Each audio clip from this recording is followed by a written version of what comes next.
Hello students, dropper batch वालों, तो बताओ कैसी तैयारी चल रही है। आपकी 2026 की प्रिपरेशन कैसी जा रही है। इन दिनों हम लोग क्लासिफिकेशन ऑफ एलिमेंट्स का सेशन चला रहे हैं, जहां पर एलिमेंट्स जो बहुत ज्यादा कॉमन यूज में आ रहे हैं उनके फिजिकल और एलिमेंट्री केमिकल प्रॉपर्टीज को हम लोग डिस्कस कर रहे हैं। उम्मीद है आपकी पढ़ाई अच्छी चल रही होगी। आज का टॉपिक है प्रॉपर्टीज ऑफ गैस की तरफ हम लोग आपको ले जाने वाले हैं, जहां पर बहुत सारे कॉमन ऐसे गैसेज जिनका हम बहुत ज्यादा इस्तेमाल करते हैं, जैसे CO, CO2, H2, N2, NO, NO2, N2O, fluorine, chlorine, ऐसे gases, H2S, ozone, phosphine, ammonia, hydrogen, carbon monoxide. तो इन गैसेज की प्रॉपर्टीज कहाँ सॉल्युबल है, इनसॉल्युबल है, वाटर में क्या है उसकी सॉल्युबिलिटी, एयर से वो हल्की है या भारी है, पॉइजनस क्या है या नहीं है, स्मेल उसके अंदर क्या है, कैरेक्टरिस्टिक्स प्रॉपर्टीज उनकी क्या है। तो ये सब चीजें हम आज के लेक्चर में हम लोग डिस्कस करेंगे। ड्रॉपर बैच वालों, आपको अच्छे से अपने लेक्चर को मैनेज करना है। आपकी सबसे बड़ी परेशानी यही है कि आप अपने लेक्चर्स को मैनेज नहीं कर पाते हैं। जहां पे आप थोड़ा पैनिक होते हैं वहां लेक्चर्स से खुद को विथड्रॉ कर लेते हैं। यह काम नहीं करना है आपको। आपकी कंसिस्टेंसी ऑफलाइन वाले स्टूडेंट्स के रिस्पेक्ट में ज्यादा होनी चाहिए। ऑफलाइन वाले बच्चों पर एक एक्स्ट्रा दबाव रहता है हमारे अपीयरेंस का, प्रेजेंस का। वो दबाव आप पर नहीं है, इसलिए आपकी जिम्मेदारी थोड़ी सी ज्यादा है ऑफलाइन वालों के रिस्पेक्ट में कि मैं दबाव नहीं होने का दबाव महसूस करूं, एक्स्ट्रा प्रेशर मैं लूं अपने ऊपर, जो टीचर नहीं है उसके बदले में, उसके बिहाफ में। हर दिन जो आपकी लेक्चर हो रही है, क्योंकि वीक में ये 7 डेज की लेक्चर हो रही है, तो हर दिन जो आपकी लेक्चर हो रही है आप उसको डेली बेसिस पर ही क्लियर करें। बिल्कुल ऐसा नहीं करना है कि मैं 3 लेक्चर पीछे चल रहा हूं। यकीन माने, अगर आज आप अभी प्रिपरेशन के शुरुआती दौर में अगर आप 3 लेक्चर पीछे चल रहे हैं, तो आप 3 महीने 4 महीने बाद आप 20-20 लेक्चर पीछे हो जाएंगे। इसीलिए पीछे होना बिल्कुल मना, आपको पैरेलल में चलना। आपकी क्लासेस आगे लाइव भी होंगी, आगे आप लाइव क्लासेस भी अटेंड कर पाएंगे। अगले चैप्टर से ये लाइव चीजें भी स्टार्ट हो जाएंगी, एटॉमिक स्ट्रक्चर्स हम लोग करेंगे। तो हम लोग आज का सेशन शुरू करते हैं प्रॉपर्टीज ऑफ गैस पर, फिर उसके बाद कार्बन फैमिली वाला चैप्टर अपना स्टार्ट होगा। ठीक है, चलिए शुरू करते हैं। कितने लोग का हो गया पूरा याद? 21 तक, 21 है या 22? 21 तक कितने लोग का हो गया पूरा कंप्लीट? आपका कहां तक हुआ छोटू? कितना? 15? आपका? आपसे आप ही से बोला जा रहा, पूरा लगभग याद है आपका? अच्छा, लगभग याद किए, भूल जाएंगे तो उसकी गारंटी सर नहीं लेते हैं। आप शुरू क्या किए? सीट तो PDF में थी ना, प्रिंट होना जरूरी थोड़ी ना है। आपका कुछ किए याद? नहीं, आपने पीछे इसमें से अभी प्रॉपर्टीज ऑफ गैस में आपने हाथ नहीं लगाया। सीट तो PDF में है ऑलरेडी। PDF से नोटबुक में ट्रांसफर कर लोगे, लिखोगे। लिखना तो पड़ेगी ना कॉपी में। इसको क्या सोच रहे हो कि यही ऐसे ही रहे? उसको कॉपी में लिखोगे ना आप छोटू। अच्छा, एक याद करते हैं, दूसरा तारे जमीन पर बचवा वाला टाइप। हाँ, properties of gases are dancing. कुछ हुआ आपका पूरा कंप्लीट? गुड, पूरा हो गया, बहुत बढ़िया। पूछा जाए, खतरों की खिलाड़ी हो रहे, याद है आपका? किए हैं, बट सर गारंटी नहीं ले सकते हैं कि सही ही होगा, यही ना? आपका भी सेम केस होगा? हाँ, सेम केस। उठिए छोटू, चलिए कुछ कुछ सुनाइए। हाँ, N2O का स्मेल क्या है? N2O में स्मेल है या नहीं है? कैसा है? खराब स्मेल है कि मीठा स्मेल है? खराब स्मेल है, इतना खराब है कि बेहोश कर सकता है। N2O को हम लाफिंग गैस बोलते हैं, तो फ्रेंड पंजेंट स्मेल हम लोग बोलते हैं। ठीक। कार्बन डाइऑक्साइड एयर से हल्की है या भारी है? 1.5 टाइम्स हैवी है, बहुत बढ़िया। N2 वाटर में सॉल्युबल है या नहीं? N2 की सॉल्युबिलिटी आपको बतानी है वाटर में। स्पैरेंगली सॉल्युबल, मतलब थोड़ी सी सॉल्युबल है। और हवा से हल्की है या भारी है? बहुत ज्यादा भारी है या थोड़ी भारी? स्लाइटली हेवियर, थोड़ी सी भारी। ठीक है। कार्बन मोनोऑक्साइड टॉक्सिक है नेचर में या नहीं है? और है ना, स्मेल है कार्बन मोनोऑक्साइड में या नहीं? नहीं, बहुत बढ़िया। कार्बन मोनोऑक्साइड वाटर की सॉल्युबिलिटी क्या है कार्बन मोनोऑक्साइड में? हल्की सॉल्युबल या काफी सॉल्युबल? CO हाईली सॉल्युबल या स्लाइटली सॉल्युबल? पक्का? CO बोला मैंने, CO2 नहीं। क्या जी? CO स्लाइटली सॉल्युबल है ना, CO2 हाईली सॉल्युबल। ठीक है, चल अच्छा कोई बात नहीं। फॉस्फीन में स्मेल कैसा है? रोटन फिश या गार्लिक, बढ़िया। फॉस्फीन कितना सॉल्युबल है वाटर में, हाईली या स्पैरेंगली?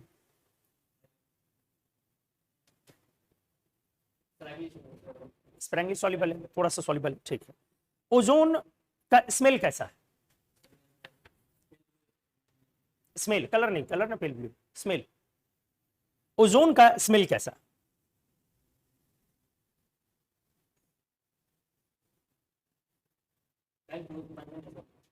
पंजेंट का तो मतलब हुआ खराब, किस तरीके का? फेंट करने वाला हुआ कि वो स्मेल बेहोश कर सकता आप। ओजोन का फिशी स्मेल है, थोड़ा सा हल्का सा फिशी स्मेल। ओजोन में हम लोग, एयर से ओजोन हल्की है या भारी? हेवियर है ना जी, गुड। H2S पानी में सॉल्युबल है या नहीं? एसिडिक है, स्प्रैंगली सॉल्युबल H2S। H2S तो अच्छी सॉल्युबल है, ये तो ऐसे भी कहानी याद होनी चाहिए। Sulphur plus H2O warm water में H2S प्लस SO2 बना रहा था, और दोनों ही गैस अच्छी सॉल्युबल है, तो जिसके कारण सल्फर वार्म वाटर में हम लोग बोलते हैं सॉल्युबल है। H2S एसिडिक है या बेसिक? एसिडिक है नेचर में। और उसमें स्मेल है या नहीं? है। कैसा स्मेल है, कोई कैरेक्टरिस्टिक्स, कोई कैसा? गुलाब का स्मेल है, मोगरे का स्मेल है, रजनीगंधा का स्मेल है, किस तरीके का? रजनीगंधा ये वाला नहीं रे, फ्लावर वाला। हाँ, कैसा स्मेल है H2S में? सोचो, याद करो।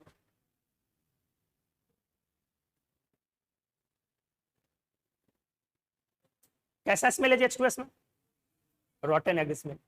SO2 में कैसा स्मेल है? Fish smell.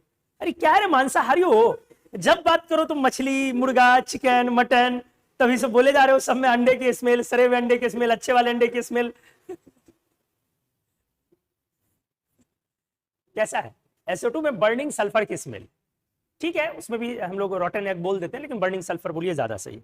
अच्छा, फ्लोरीन पॉइजनस है कि नॉन पॉइजनस? पॉइजनस है। क्लोरीन को अगर कम वाटर मिले तो वो किस तरीके का हाइड्रेट बनाता? क्लोरीन Cl2 8H2, बहुत बढ़िया। और क्लोरीन को अगर बहुत पूरा पानी सफिशिएंट मिल जाए तो क्या बना लेगा क्लोरीन वाटर से रिएक्ट करके? क्लोरीन अगर वाटर से रिएक्ट कर जाता तो क्या बनाएगा? Cl2 अगर वाटर से रिएक्ट कर रही है तो उससे मैं क्या बनाएगा, कोल्ड वाटर या नॉर्मल वाटर से? HCl plus HOCl। रिवाइज करे, इससे पूछ रहा हूं, जो याद करने दिया तो बोल दे रहे हो, पीछे वाले में जा रहा हूं तो गड़बड़ कर रहे हो। एक के चक्कर में दूसरे को नहीं भूलना, मैं पढ़ाई की बात कर रहा हूं, पता नहीं क्या समझ रहे हो। बैठिए, उठिए। फॉस्जीन का फॉर्मूला क्या है? COCl2, बहुत बढ़िया। ब्रोमीन का कलर क्या है? Reddish brown. ब्रोमीन पॉइजनस है या नहीं? है, ठीक है। फ्लोरीन पॉइजनस है या नहीं? फ्लोरीन पॉइजनस है, ठीक है। फ्लोरीन वाटर से रिएक्ट करेगा या नहीं करेगा? हाँ। रिएक्शन कैसा होगा? Exothermic, violent. क्या बनेगा fluorine plus water? HF plus HOF, HF plus O2 और थोड़ा सा O3। हाँ, गुड, ठीक है। ब्रोमीन हवा से हल्की है या भारी है? ब्रोमीन हवा से हल्की है या भारी है? हेवी है, पक्का? डाउट है? क्या है ब्रोमीन हवा से, एयर से? हेवियर है। ऐसे भी सोचो ना, एयर का मोलर मास ऐसे याद रखो कि हालांकि वो क्वेश्चन के अकॉर्डिंग चेंज कर जाएगा, बट अराउंड 32 35 ऐसे याद रखो। एयर का मोलर मास कई बार बोलता हूं आप लोगों से, कम ही होगा, लगभग याद रखो, 30 के अराउंड याद रख सकते हो। तो एयर का मोलर मास अगर 30 के अराउंड आप याद रखते हैं तो आप ये सोच के देखिए, ब्रोमीन में 80 × 2 है, 160 है, तो मोलर मास बहुत ज्यादा है। हवा से हल्की हो या भारी होगी? भारी हो जाएगी, ठीक है। आयोडीन में स्मेल है या नहीं? आयोडीन में स्मेल है या नहीं?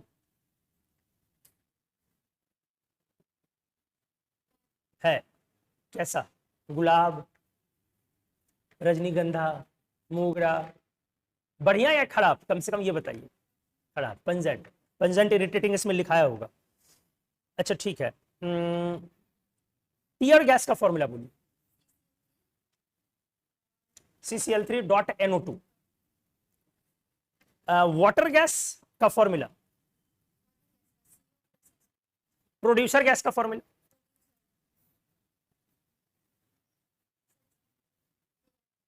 नहीं याद है ये? अच्छा याद नहीं है।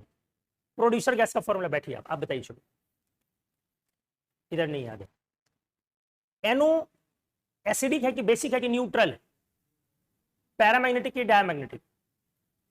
पैरामैग्नेटिक। CO2 पॉइजनस की नॉन पॉइजनस? लिक्विफाई किया जा सकता है कि नहीं? CO2 को पॉइजनस नहीं बोलते हैं, नॉन पॉइजनस बोलते हैं, लेकिन हार्मफुल बोलते हैं, टॉक्सिक बोल सकते हैं। अमोनिया में स्मेल है या नहीं? अच्छी स्मेल है या पंजेंट? पंजेंट है। अमोनिया एयर से हल्की है या भारी है? भारी है जी, एयर से हल्की है, लाइटर है एयर से। ठीक है, चलिए। अमोनिया वाटर में सॉल्युबल है कि नहीं है? अमोनिया स्लाइटली सॉल्युबल है। अमोनिया का सॉल्यूशन इतना हम लोग केमिस्ट्री में पढ़ते हैं, एक्सट्रीमली बहुत हाईली सॉल्युबल है अमोनिया वाटर में। मैं समझ रहा हूं चीजें होती हैं कि उधर वाली इधर, इधर वाली, क्योंकि सभी में सॉल्युबिलिटी डील की हुई, तो मिलेगा, वो बार बार गड़बड़ी होगी, उससे टेंशन नहीं लेना, हमें बार बार याद करते रहना। उसके बाद होगा क्या, थोड़ी बहुत जो गलतियां आपके अंदर बचेंगी ना, वो हम लोग पढ़ते पढ़ते वो रेक्टिफाई हो जाएगा। ठीक है, बैठिए, काम किया है वो अच्छी बात है, बैठिए, उठिए। N2 में टेस्ट है या नहीं? नहीं है। ठीक है। N2O में कलर कैसा है?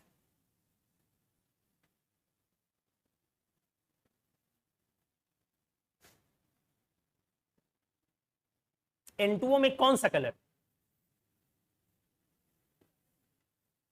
कलर नहीं है। कोल्ड वाटर में सॉल्युबल है कि इनसॉल्युबल? N2O soluble. और हॉट वाटर में क्या? इनसॉल्युबल। ठीक है। N2O एसिडिक है कि बेसिक है कि neutral?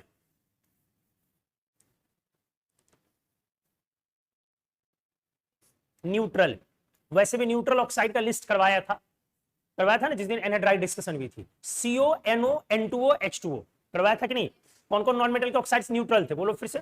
CONO N2O H2O and एक OF2 भी है, लेकिन वो ऑक्साइड नहीं बोलते, तो ये न्यूट्रल है, ना एसिडिक के नेचर में ना बेसिक के नेचर में। ठीक है। N2 की वाटर में सॉल्युबिलिटी क्या है? Sparingly soluble. ओजोन की वाटर में सॉल्युबिलिटी क्या है? Ozone sparingly soluble. ठीक है, लेकिन ऑक्सीजन से ओजोन ज्यादा सॉल्युबल है या कम सॉल्युबल है? ज्यादा सॉल्युबल है। ठीक है। ओजोन पॉइजनस हार्मफुल है या नहीं है? अपने किस इफेक्ट की वजह से वो हार्मफुल है? टिश्यू की तरफ इसका डिस्ट्रक्टिव इफेक्ट है। मर्क्यूरी को ओजोन में डालते हैं तो क्या होता है? अपना मेनिस्कस प्रॉपर्टी लूज कर। मेनिस्कस प्रॉपर्टी समझते हैं? नहीं, याद कर लिया, ठीक है, अच्छी बात है। मेनिस्कस प्रॉपर्टी अगर रीगेन करनी हो तो क्या करते हैं? अच्छा, वो इसमें नहीं दिया है शायद। ठीक है। मस्टर्ड गैस का फॉर्मूला बताइए।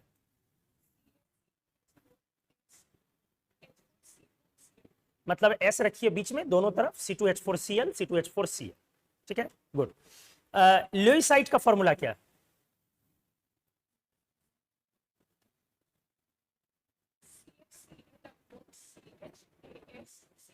Very good, CHCl double bond CHAsCl2। ठीक है। ब्रोमीन वाटर में, हॉट वाटर में सॉल्युबल है या नहीं? ब्रोमीन है। क्यों है? हॉट वाटर में ब्रोमीन क्यों सॉल्युबल? चाय लेंगे आप थोड़ा सा? नहीं, पक्का? क्योंकि कई लोगों का चाय लेने के बाद दिमाग खुलता है, हम उनमें से एक हैं। हाँ बोलिए। ब्रोमीन हॉट वाटर में क्या बनाएगा?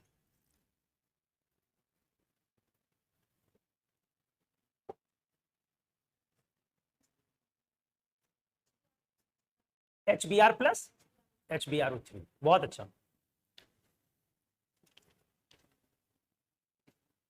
हाइड्रोजन हवा से हल्की है या भारी? लाइटेस्ट, लाइटेस्ट, ठीक है, वेरी गुड। नॉन फ्लेमेबल है या इनफ्लेमेबल है? Very good. हाइड्रोजन में टेस्ट है या नहीं, स्मेल है या नहीं? CO2 में स्मेल है या नहीं? CO2 में स्मेल है, कार्बन डाइऑक्साइड में स्मेल है, पक्का। एयर में इतना सारा कार्बन डाइऑक्साइड है, क्या स्मेल है? नहीं है। CO2 में कलर है या नहीं? N2O में स्मेल है या नहीं? है। SO2 में स्मेल है या नहीं? है। N2O में कैसा स्मेल है? फेंट करने वाला स्मेल है या नॉर्मल स्मेल है? SO2 में कैसा स्मेल है? रोटन एग, बर्निंग सल्फर, कई बार बोला, रोटन एग बोल सकते हैं, but burning sulphur soon. Suffocating, हाँ बोल सकते हो। पंजेंट अगर कोई भी है तो सफोकेटिंग भी है। सफोकेटिंग हुआ दम घुटने वाला, ठीक है। जैसे CO2 में स्मेल नहीं है लेकिन सफोकेटिंग है कि नहीं है? लेकिन SO2 में स्मेल भी है और वो सफोकेटिंग भी।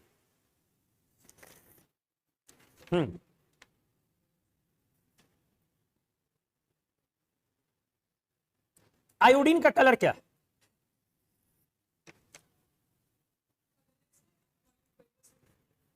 आयोडीन तो वॉलेट पेपर्स तो सही है, आपने कलरलेस क्यों पूछा, बोला? फिर कहीं तो नहीं लिखा है हमने कलरलेस। आयोडीन तो पढ़ाया भी है, किस कलर का सॉलिड है? वॉलेट सॉलिड, कलरलेस नहीं है ना आयोडीन। ब्रोमीन, क्लोरीन हवा से हल्की है या भारी? कितनी भारी होगी? 2.5 टाइम्स। अमोनिया हवा से हल्की है या भारी? हल्की। वाटर में सॉल्युबल है NH3 या नहीं है? बैठिए, बहुत बढ़िया, वेरी गुड। उठिए, याद की हैं आप? फ्लोरीन कोल्ड वाटर से क्या रिएक्शन करेगा? फ्लोरीन, बहुत बढ़िया, HF+O2। क्लोरीन कोल्ड वाटर से क्या करेगा? HCl+HOCl। अच्छा, सल्फर कोल्ड वाटर से क्या रिएक्ट करेगा? H2S+SO2, पक्का। हॉट वाटर से, कोल्ड से मैंने पूछा तो रिएक्शन नहीं होगा, ठीक है। फास्फोरस पानी में सॉल्युबल है या इनसॉल्युबल? फास्फोरस मतलब व्हाइट फास्फोरस,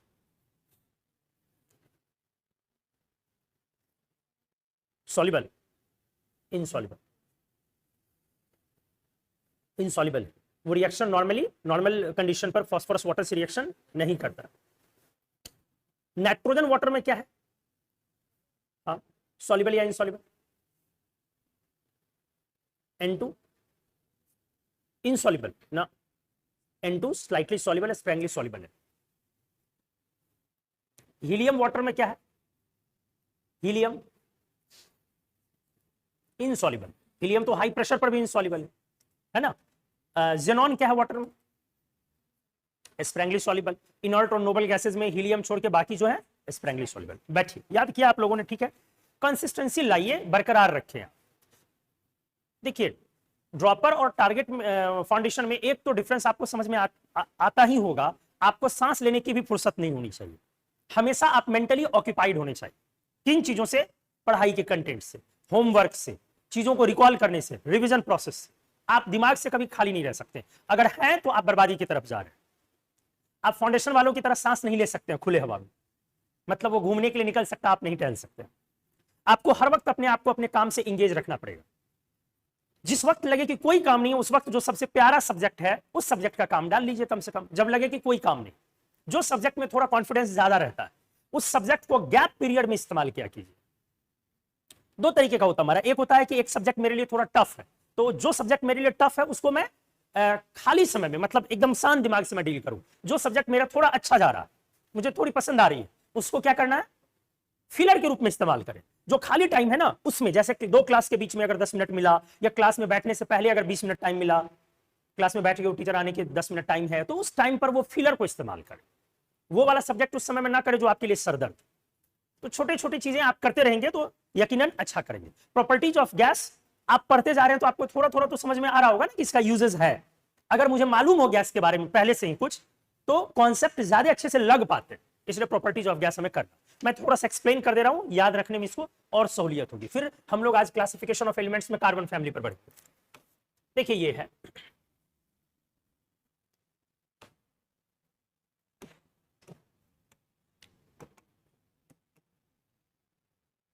हाइड्रोजन में कुछ वैसा नहीं समझाना है, कलरलेस है, स्मेल नहीं है, टेस्ट नहीं है, सबसे हल्की गैस है, हल्की सी सॉल्युबल है, कंबस्टिबल है, जलता है एयर या ऑक्सीजन में क्योंकि H2O बनाएगा, और जलने के समय में कैसा फ्लेम देता है, पेल ब्लू। ये आपसे पूछा जाता है, पेल ब्लू फ्लेम। न्यूट्रल है, can be liquefied and solidified. Carbon monoxide, सारे इंपॉर्टेंट है ये, इसमें से कोई ऐसा पॉइंट नहीं है जो इंपॉर्टेंट नहीं है। CO, फिर वही बात, कलरलेस है, स्मेल नहीं है, टेस्ट भी नहीं है, और लगभग डेंसिटी इक्वल है किसके, एयर की। ये सारे एनसीईआरटी से पॉइंट्स लिए हुए हैं, समझ में आ रही है ना चीजें। स्लाइटली सॉल्युबल है, ये भी किस फ्लेम के साथ जलता है, ब्लू फ्लेम। न्यूट्रल है, पॉइजनस, शायद थोड़ा सा मुझे चेंज करना पड़ेगा, मैं देख लेता हूं, ऑरेंज फ्लेम होना चाहिए, एक बार चेक कर ले रहा हूं। CO2 नॉन कंबस्टिबल है, जानते हैं, कलरलेस, ओडरलेस, एयर से 1.5 टाइम्स क्या है, हेवियर, और इसको हम लोग हैवी होने के कारण वाटर की तरफ पोर कर सकते हैं, नीचे की तरफ, अच्छे से सॉल्युबल है वाटर में, एसिडिक है, नॉन पॉइजनस है, लिक्विफाइड सॉलिफाइड किया जा सकता है। सॉलिड CO2 का नाम क्या बोलते हैं, सॉलिड CO2 ड्राई आइस। अगर मैं पूछूं कि ड्राई आइस किस तरीके का सॉलिड है, molecular, covalent, metallic, ionic. Carbon dioxide जब सॉलिड फॉर्म में हो तो मेरा कहना है कि किस तरीके की सॉलिड है ये, मॉलिक्यूलर, कोवेलेंट, मेटालिक, आयोनिक।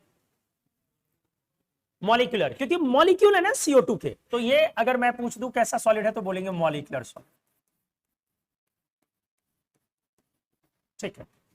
उसके बाद N2 की तरफ आया जाए, कलरलेस है, कोई स्मेल नहीं है, टेस्ट भी नहीं है, हवा से हल्की क्या है, थोड़ी सी लाइटर है, कौन, N2। स्लाइटली सॉल्युबल है वाटर में, न्यूट्रल, नॉन पॉइजनस, और नॉन पॉइजनस से पता है, पढ़ा भी दिया। N2O को आप लाफिंग गैस बोलते हैं, इसका स्मेल है इसके अंदर पंजेंट, अच्छे से सॉल्युबल है कोल्ड वाटर में, लेकिन हॉट वाटर में सॉल्युबल नहीं है, और ये भारी है किससे, एयर से। N2O एयर से भारी, हल्की भारी एयर से, थोड़ा मोलर मास से भी रिलेट कर सकते हैं। एवरेज मोलर मास एयर का क्वेश्चन के अकॉर्डिंग बार बार कह रहा हूं, चेंज करते रहेगा, 30-32 के अराउंड लेकर के चलते रहे। तो N2O में अगर आप मोलर मास देखेंगे तो ऐसे ही आपको 28 + 16 44 हो रही है, तो अच्छी खासी है, इसलिए हेवियर देन एयर है, न्यूट्रल है और पॉइजनस, सही है, लाफिंग गैस पॉइजनस होगी। N2O3 सॉरी NO कलरलेस है, ये हल्की सी क्या है, हेवियर नहीं जी, और ये स्प्रैंगली सॉल्युबल है। NO और N2O में क्या डिफरेंस था, N2O अच्छे से सॉल्युबल था, लेकिन NO स्प्रैंगली सॉल्युबल। न्यूट्रल है, पैरामैग्नेटिक है, ये पैरामैग्नेटिक है। देखिए जी, ये सारे यहां तक डाया थे, ये सारे यहां तक क्या है, डायामैग्नेटिक। NO क्या है, पैरा। और ध्यान से सुनते जाए, ये सारे डाया थे, जहां नहीं लिखा वो डाया है, ये भी डाया है, आगे मैं डिस्कस करने लगूंगा, ये भी डाया है, फिर ये पैरा है, कौन, NO2, ये पैरा, पैरा मतलब अनपेयर्ड इलेक्ट्रॉन होना, फिर ये तीनों डाया है, सॉरी दोनों, O2 पैरा था, याद आया, ये दोनों डाया है, O2 क्या है, पैरा है, फिर O3 क्या है, डाया, ये सारे के सारे फिर क्या है, डाया। तो एनीवेज क्लियर हो गया। अब बातें आ रही है कहां पे हम लोग, हाँ, NO के बारे में एक अच्छा पॉइंट ये है, can be liquefied with great difficulty, ये बहुत बढ़िया पॉइंट, मतलब एग्जाम में आ गया तो भाई कमाल हो जाएगा, आपकी एनसीईआरटी से लीजिए। NO को हम लिक्विफाई आराम से कर सकते हैं या नहीं कर सकते, नहीं कर सकते, ये ध्यान रखेंगे हमेशा, NO को आप आराम से लिक्विफाई नहीं कर सकते, इसको आगे पढ़ेंगे भी हम लोग, क्यों, बहुत अच्छे से एक्सप्लेन होगा, मजेदार रीजन। जैसे CO2 को लिक्विफाई किया जा सकता है कि नहीं, कर सकते हैं। हाइड्रोजन को लिक्विफाई किया जा सकता है कि नहीं, कर सकते हैं। NO को लिक्विफाई कर सकते हैं कि नहीं, नहीं कर सकते, ठीक है। चलिए अब आते हैं हम लोग N2O3 और NO2 पर। N2O3 काफी इंपॉर्टेंट है सारे, रेडिश ब्राउन गैस है, ऑन कूलिंग -30 डिग्री पे ये एक डीप ब्लू लिक्विड देता है। NO2 रेडिश ब्राउन गैस है, पैरामैग्नेटिक नेचर में, 140 के ऊपर में, ये 100% NO2 है। Liquid as well as solid is entirely N2O4 dimer at low temperature, liquid और सॉलिड दोनों में N2O4 डायमर है लो टेम्परेचर पर। लिक्विड बॉयल करेगा 22 पर और सॉलिड मेल्ट करेगा -11 पर। लिक्विड बॉयल करेगा 22 पर और सॉलिड मेल्ट करेगा -11 पर। NO2 मिक्स एनाइड्राइड है नाइट्रस का और नाइट्रिक का, पिछले दिन करवा रहा था, याद आया, एसिड रेन में। एक बार मैं इसको डिस्कस कर रहा हूं ताकि इसकी क्लैरिटी बढ़े, क्योंकि बहुत लोगों को समझ में नहीं आया हो, तो मैं एक बार समझा दे रहा हूं, आ जाइए। 3 ले लेता हूं, NO, NO2 and NO, NO2 and N2। देखिए NO मेरा पैरा है, क्या है जी? एक अनपेयर्ड इलेक्ट्रॉन्स। आप लोग ड्रॉपर वाले हैं, पाई स्टार 2p में अनपेयर्ड इलेक्ट्रॉन, यही मेरा unpaired orbital, anti bonding. NO colourless है, पैरा है बावजूद उसके। ये बहुत चौंकाने वाली बात है, बहुत कम ऐसे सब्सटेंस होते हैं जो पैरा है और क्या है, कलरलेस है। 99.9% सब्सटेंस जो पैरामैग्नेटिक है वो कलर्ड है। रेयर ही कोई पैरामैग्नेटिक सब्सटेंस है जो कलरलेस है, तो उनमें से ये एक है। तो NO पैरा है फिर भी क्या है, कलरलेस। देखिए NO2 भी पैरा है एक अनपेयर्ड से, और इस बार ये कलर्ड है। किस कलर का? Brown gas. ये ब्राउन, रेड इस ब्राउन भी कह सकते हैं, ये ब्राउन गैस है। और वो किस तरीके की गैस है? कलरलेस गैस है। अच्छे सीखिए। N2O3 डाया है। N2O3 क्या है? डायामैग्नेटिक है, ये पैरा नहीं है। और ये ब्लू लिक्विड है। किस तरीके का है? ब्लू लिक्विड है। अच्छे से समझते हैं। NO का स्ट्रक्चर ये है, आपको याद रखना, 50 बार बना ले, आप जाने क्या करना। आप NO की ये स्ट्रक्चर, ये जो ऊपर में दिखाया है वो 3 इलेक्ट्रॉन की एक पाई बॉन्ड। बॉन्ड कितने इलेक्ट्रॉन के होते हैं? नॉर्मल 2। वहां पे कितने इलेक्ट्रॉन्स का बॉन्ड बोला? 3 इलेक्ट्रॉन की एक पाई बॉन्ड है NO में। NO2 में आ जाओ, N डबल बॉन्ड O, ये NO2 की स्ट्रक्चर। आपको स्ट्रक्चर याद रखनी है। अभी बनेगी कैसे ये मैं बाद में सिखाऊंगा, लेकिन अभी स्ट्रक्चर आने चाहिए। मतलब मैं कभी भी आपको NO2 की स्ट्रक्चर पूछूं तो आपको आनी चाहिए। तो NO2 की स्ट्रक्चर दोस्त ये है, बढ़िया से सीखिए। बहुत सारा इसमें मिसकॉन्सेप्शन है, बहुत सारी गलतियां हैं, अच्छे से क्लियर करें। पहले NO2 में, फिर NO में देख लो। NO में 2 डबल बॉन्ड है ना, एक डबल बॉन्ड है और एक 3 इलेक्ट्रॉन की बॉन्ड। जब भी 3 इलेक्ट्रॉन की बॉन्ड बने तो यहां पर बॉन्ड की संख्या आधी। कितनी है? हाफ, 0.5। क्या बोला? जब भी 3 इलेक्ट्रॉन की बॉन्ड बने वहां पर बॉन्ड की संख्या हाफ, 0.5। बॉन्ड की संख्या को केमिस्ट्री में किससे रिप्रेजेंट किया था? याद करो, बॉन्ड ऑर्डर से। क्या बोला था? तो 3 इलेक्ट्रॉन वाली बॉन्ड का बॉन्ड ऑर्डर क्या हो जाएगा? 0.5। आपको याद होगा, शायद मैंने O2 डिस्कस किया कि O2 VBT ऐसे बनाता, लेकिन इसका स्ट्रक्चर पैरामैग्नेटिक वाला ये है। याद आया? तो आप जरा देखिए, दोनों ये स्ट्रक्चर में बॉन्ड ऑर्डर 2.0 है। कैसे? हमने बोला जो 3 इलेक्ट्रॉन वाली बॉन्ड है उसमें बॉन्ड की संख्या कितनी है? 0.5। तो एक बॉन्ड बीच में है और आधी बॉन्ड ऊपर है और आधी बॉन्ड नीचे है। तो कितनी बॉन्ड हो गए O2 में? 2। तो यहां पर बॉन्ड ऑर्डर जरा मेरे को बताओ, कितना बॉन्ड ऑर्डर है? बताओ कितना बॉन्ड ऑर्डर हो गया? 2.5। कितने लोग को आ गया समझ में? हाथ उठाइए। Very good. यहां पे बॉन्ड ऑर्डर कितनी है अब ये बताइए।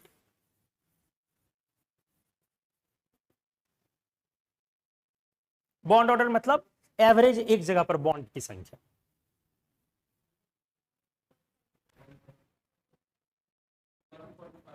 One point 5।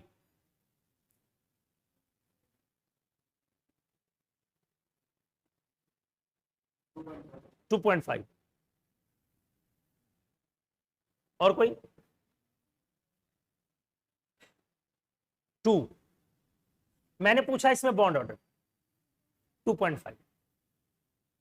No idea. 1.5 बोलिए। हाँ 2 नहीं पता।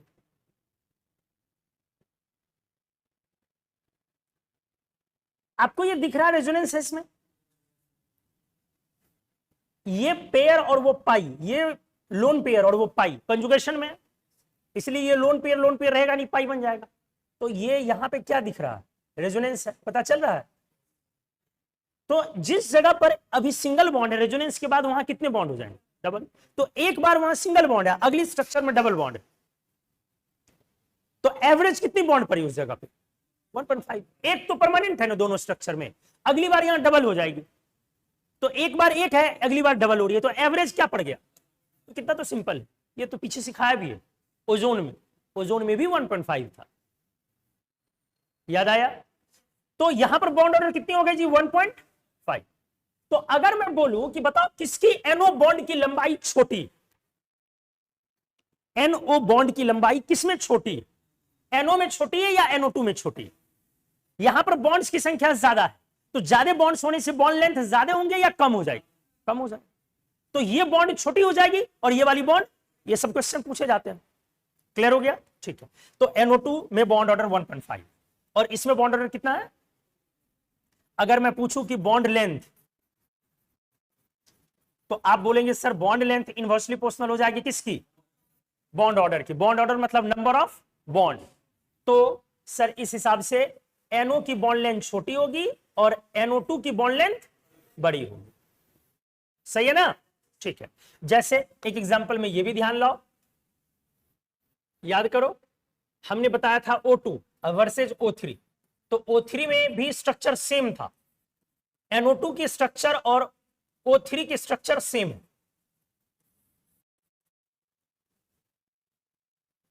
सॉरी, सेम कह रहा हूं, थोड़ा सा सिमिलैरिटी स्ट्रक्चर में, सेम नहीं है। बाकी ये क्या है? डाया, और वो क्या था? पैरा। यहां पर कितने इलेक्ट्रॉन्स हैं? एक, और ऊपर में, और यहां पर ऊपर में कितने इलेक्ट्रॉन्स हैं? दो लोन पे। हाँ, यहां पर भी बॉन्ड ऑर्डर कितनी थी? 1.5। और O2 में बॉन्ड ऑर्डर कितना था? 2.0, क्योंकि 3 इलेक्ट्रॉन से कितना बोला हमने? 0.5, तो 0.5 0.5 1 और एक सिंगल बॉन्ड है, दो हो गए। अच्छा, अगर मैं पूछूं क्वेश्चन में कि बताओ, कई बार एग्जाम में पूछा हुआ बॉन्ड की लंबाई कंपेयर करनी, O2 O3, और एक एग्जांपल इसमें ऐड कर दे रहा हूं H2O2 हाइड्रोजन पेरोक्साइड। तो कैसे मैं इस क्वेश्चन को बनाऊंगा? मुझे तीनों का बॉन्ड ऑर्डर स्ट्रक्चर बना करके करना है। तो O2 की बॉन्ड ऑर्डर कितनी है? 2.0, O3 की 1.5। अब कौन बच रहा है? H2O2 बनाया है, ऐसा बनेगा। दो O है, दोनों से एक एक H लगा दिया, और O पर लोन पेयर आ जाएगी जी। कितनी लोन पेयर आएगी? दो। कैसे? 6 वैलेंस है, तो 4 2 6, बोलो सही है। तो अब यहां पे बॉन्ड ऑर्डर कितनी हो गई? OO वाली 1.0, कोई रेजोनेंस नहीं है यहां, तो 2.0 1.5 1.0। तो अब बोलो बॉन्ड लेंथ किसकी सबसे ज्यादा होगी? H2O2 की। उसके बाद किसकी होगी? और सबसे कम किसकी होगी? क्या आया समझ में? क्या समझे कैसे बना? ठीक है, तो यही मैं आपको यहां पे बता रहा था। चलिए वापस मैं यहां पे लेके आता हूं। NO हुआ, NO2 हुआ, अब N2O3 बना रहा हूं बढ़िया से। N2O3 के दो स्ट्रक्चर होते हैं, N N double bond O। Nitrogen कितने बॉन्ड्स बनाएंगे? नाइट्रोजन जनरली कितने बॉन्ड्स बनाते हैं? 3। तो एक स्ट्रक्चर है 2, और एक ऑक्सीजन कहां पे डाल दिए? बीच में। 3 2 5, एक एक दोनों पे क्या बच जाएंगे? Lone pair. बोलो, अरे 2 1 3 बॉन्ड, 2 5, एक लोन पेयर, 3 2 5, एक लोन पेयर।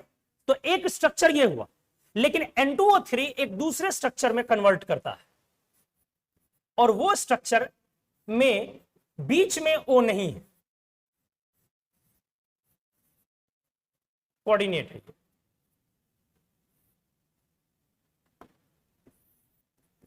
ठीक से देखिए, ये दो स्ट्रक्चर है N2O3। पहली वाली स्ट्रक्चर सिमेट्रिक है और दूसरी वाली स्ट्रक्चर एसिमेट्रिक है, मतलब वो सिमेट्रिक नहीं है। सिमेट्रिक समझते हो ना, बराबर दोनों तरफ बटी हुई। दूसरी वाली स्ट्रक्चर सिमेट्रिक नहीं है। पहली वाली स्ट्रक्चर में N और N के बीच बॉन्ड नहीं है, और दूसरी स्ट्रक्चर में N और N के बीच बॉन्ड है। तो N2O3 में NN बॉन्ड हो सकता है या नहीं हो सकता? हो सकता। ये पूछा हुआ है जेईई एडवांस्ड में, ये पूछा हुआ नीट में, ये पूछा हुआ मेंस में। ठीक है, N2O3 में NN बॉन्ड हो सकती है या नहीं हो सकती? हो सकती। अगर मैंने ये स्ट्रक्चर बना दिया तो नहीं होगी, लेकिन हो सकती है या नहीं? हो सकती है, क्योंकि वो वाली स्ट्रक्चर तब बनानी होगी। ठीक है, आपको NO का स्ट्रक्चर, फिलहाल स्ट्रक्चर ड्रॉ करना, स्ट्रक्चर बाद में याद नहीं रखना होता, लेकिन फिलहाल याद रखना पड़ेगा, क्योंकि काफी इंपॉर्टेंट, और NO2 की भी स्ट्रक्चर याद रखनी होगी। इसकी नहीं भी याद रखेंगे तो चलेगा, लेकिन ये दोनों के स्ट्रक्चर इंपॉर्टेंट है। अब जरा इसको देखा जाए, N2O3 दो स्ट्रक्चर में बदलता रहता। ठीक से देखिए, यहां पर NO की बॉन्ड लंबाई अलग होगी और यहां पर NO की बॉन्ड लंबाई अलग होगी। ये कॉमन सेंस, क्योंकि रेजोनेंस नहीं है, वहां डबल बॉन्ड और ये सिंगल बॉन्ड, इसीलिए इसकी NO की बॉन्ड की लंबाई अपन इससे कंपेयर नहीं करेंगे। इन दोनों का पूछा जाएगा क्योंकि ये दोनों टर्मिनल पर, इसमें एक बीच में भी फंसा हुआ। अब आ जाइए, NO कैसा है? कलरलेस गैस, पैरा या डाया? डाया। NO2 क्या है? ब्राउन गैस, पैरा या डाया? पैरा। टोटल इलेक्ट्रॉन जोड़ो ना, ऑड आ गया तो पैरा होना तय है। इवन में कुछ भी हो सकता है, ऑड में पैरा। 8 7 15 और 16 + 7 23, ऑड आ गया। यहां पे इवन, ठीक है। तो ये दोनों पैरा है, ऑड इलेक्ट्रॉन मॉलिक्यूल और पैरा। N2O3 पैरा है या डाया है? डाया। और किस कलर का है? Blue liquid. केमिस्ट्री ये है इन तीनों की, एक्चुअली NO जो गैस है, पैरा है और कलरलेस है, सही है? बोलो। ये कंबाइन करता है NO2 से। NO2 भी पैरा है और क्या है ये? सॉरी, किस कलर का है? ब्राउन। ठीक से देखें, उसमें नाइट्रोजन की ऑक्सीडेशन स्टेट कितनी है लोग? +2, और यहां पर कितनी है? +4। ठीक है। ये दोनों एक्चुअली कंबाइन करना शुरू करता है आपस में, लेकिन इसके कॉम्बिनेशन के लिए टेम्परेचर -30 के नीचे ले जाना, -30 के नीचे ले जाना। जब आप -30 के नीचे ले जाएंगे तब ये कंबाइन करेगा। आप बोलेंगे सर अगर मैं उसके नीचे नहीं ले जाऊं तो क्या होगा? तो क्या होगा? मैं कर रहा हूं डिस्कस, अच्छे से देखिए। पहले इसको ले गया, ले जाने के बाद ये ना 2 में रहेगा ना 4 में, दोनों पैरा चाहेगा अपने आप को डाया कर। पैरामैग्नेटिक सब्सटेंस का ये नेचर होता है, वो चाहता है कि मैं किसी को अपने आप को किसी तरीके से डाया करूं। खास करके ये बातें S और P ब्लॉक के सब्सटेंस पर लागू हो रही हैं। फिर से रिपीट कर रहा हूं, जो गैसेज खास करके पैरामैग्नेटिक हैं वो अपने आप को क्या करना चाहते हैं? डाया। डाया करने के लिए क्या करना पड़ेगा? जो अनपेयर्ड इलेक्ट्रॉन है, बेजोड़ा इलेक्ट्रॉन, जिसकी वजह से पैरामैग्नेटिज्म है, उसको वो क्या करना चाहेगा? पेयर। तो जैसे अगर NO2 अकेला रहता, NO2, तो उसको भी अगर आप छोड़ेंगे ना तो धीरे धीरे धीरे धीरे वो भी क्या करने लगेगा? 2 अनपेयर्ड मिलके पेयर बनने लगेगा, डायमेराइज। देखो मैं दिखा रहा हूं, याद आया आपको? याद किया था आपने N2O4 में? NO2 देख रहे हो किस में चला गया? N2O4। किस टेम्परेचर पर? Low temperature. तो अच्छे से देखिए, N2O4 में वो कन्वर्ट कर गया। N2O4 क्यों कन्वर्ट किया? वही डाया बनने के लिए, पैरा से क्या बनने के लिए? डाया बनने के लिए। तो अच्छे से समझिए, यहां पे आते हैं फिर से, बहुत बढ़िया से क्लियर होगा, परेशान नहीं होना। शुरू में थोड़ा उलझा लगेगा, धीरे धीरे क्लैरिटी आ जाए। अब ये दोनों खुद को क्या कर लिया? N2O3 बना लिया। N2O3 अभी आपने एक स्ट्रक्चर बनाया, क्या ये अब डाया हो गया? क्या इसके अनपेयर्ड इलेक्ट्रॉन समाप्त हो गए? हालांकि इसके पास एक स्ट्रक्चर और है। क्लियर है? आप देखिए कि क्या यहां इसके या इसके मोलर मास से इसका मोलर मास बढ़ गया या नहीं बढ़ा? मोलर मास बढ़ने से कोवेलेंट मॉलिक्यूल में क्या हो जाता? बॉइलिंग पॉइंट बढ़ता। इसीलिए ये पहले क्या था? गैस। अब ये क्या हो गया? लिक्विड। किस कलर की लिक्विड है? Deep blue. किस कलर की लिक्विड है? Deep blue liquid. अच्छे से मेरी बात को समझ। पैरामैग्नेटिक सब्सटेंस टेम्परेचर लो करने पर कंबाइन होकर के डाया में कन्वर्ट किया। पैरा अनपेयर्ड इलेक्ट्रॉन नहीं रखना चाहता। अगर आप इन दोनों को न मिला करके अकेला आपने किसको लिया होता? NO2 को, वो भी टेम्परेचर लो करने पर डायमेराइज हो जाता। यही अभी मैं आपको समझा रहा था, मैं वो लिख के देख रहा हूं, दिखा रहा हूं आपको।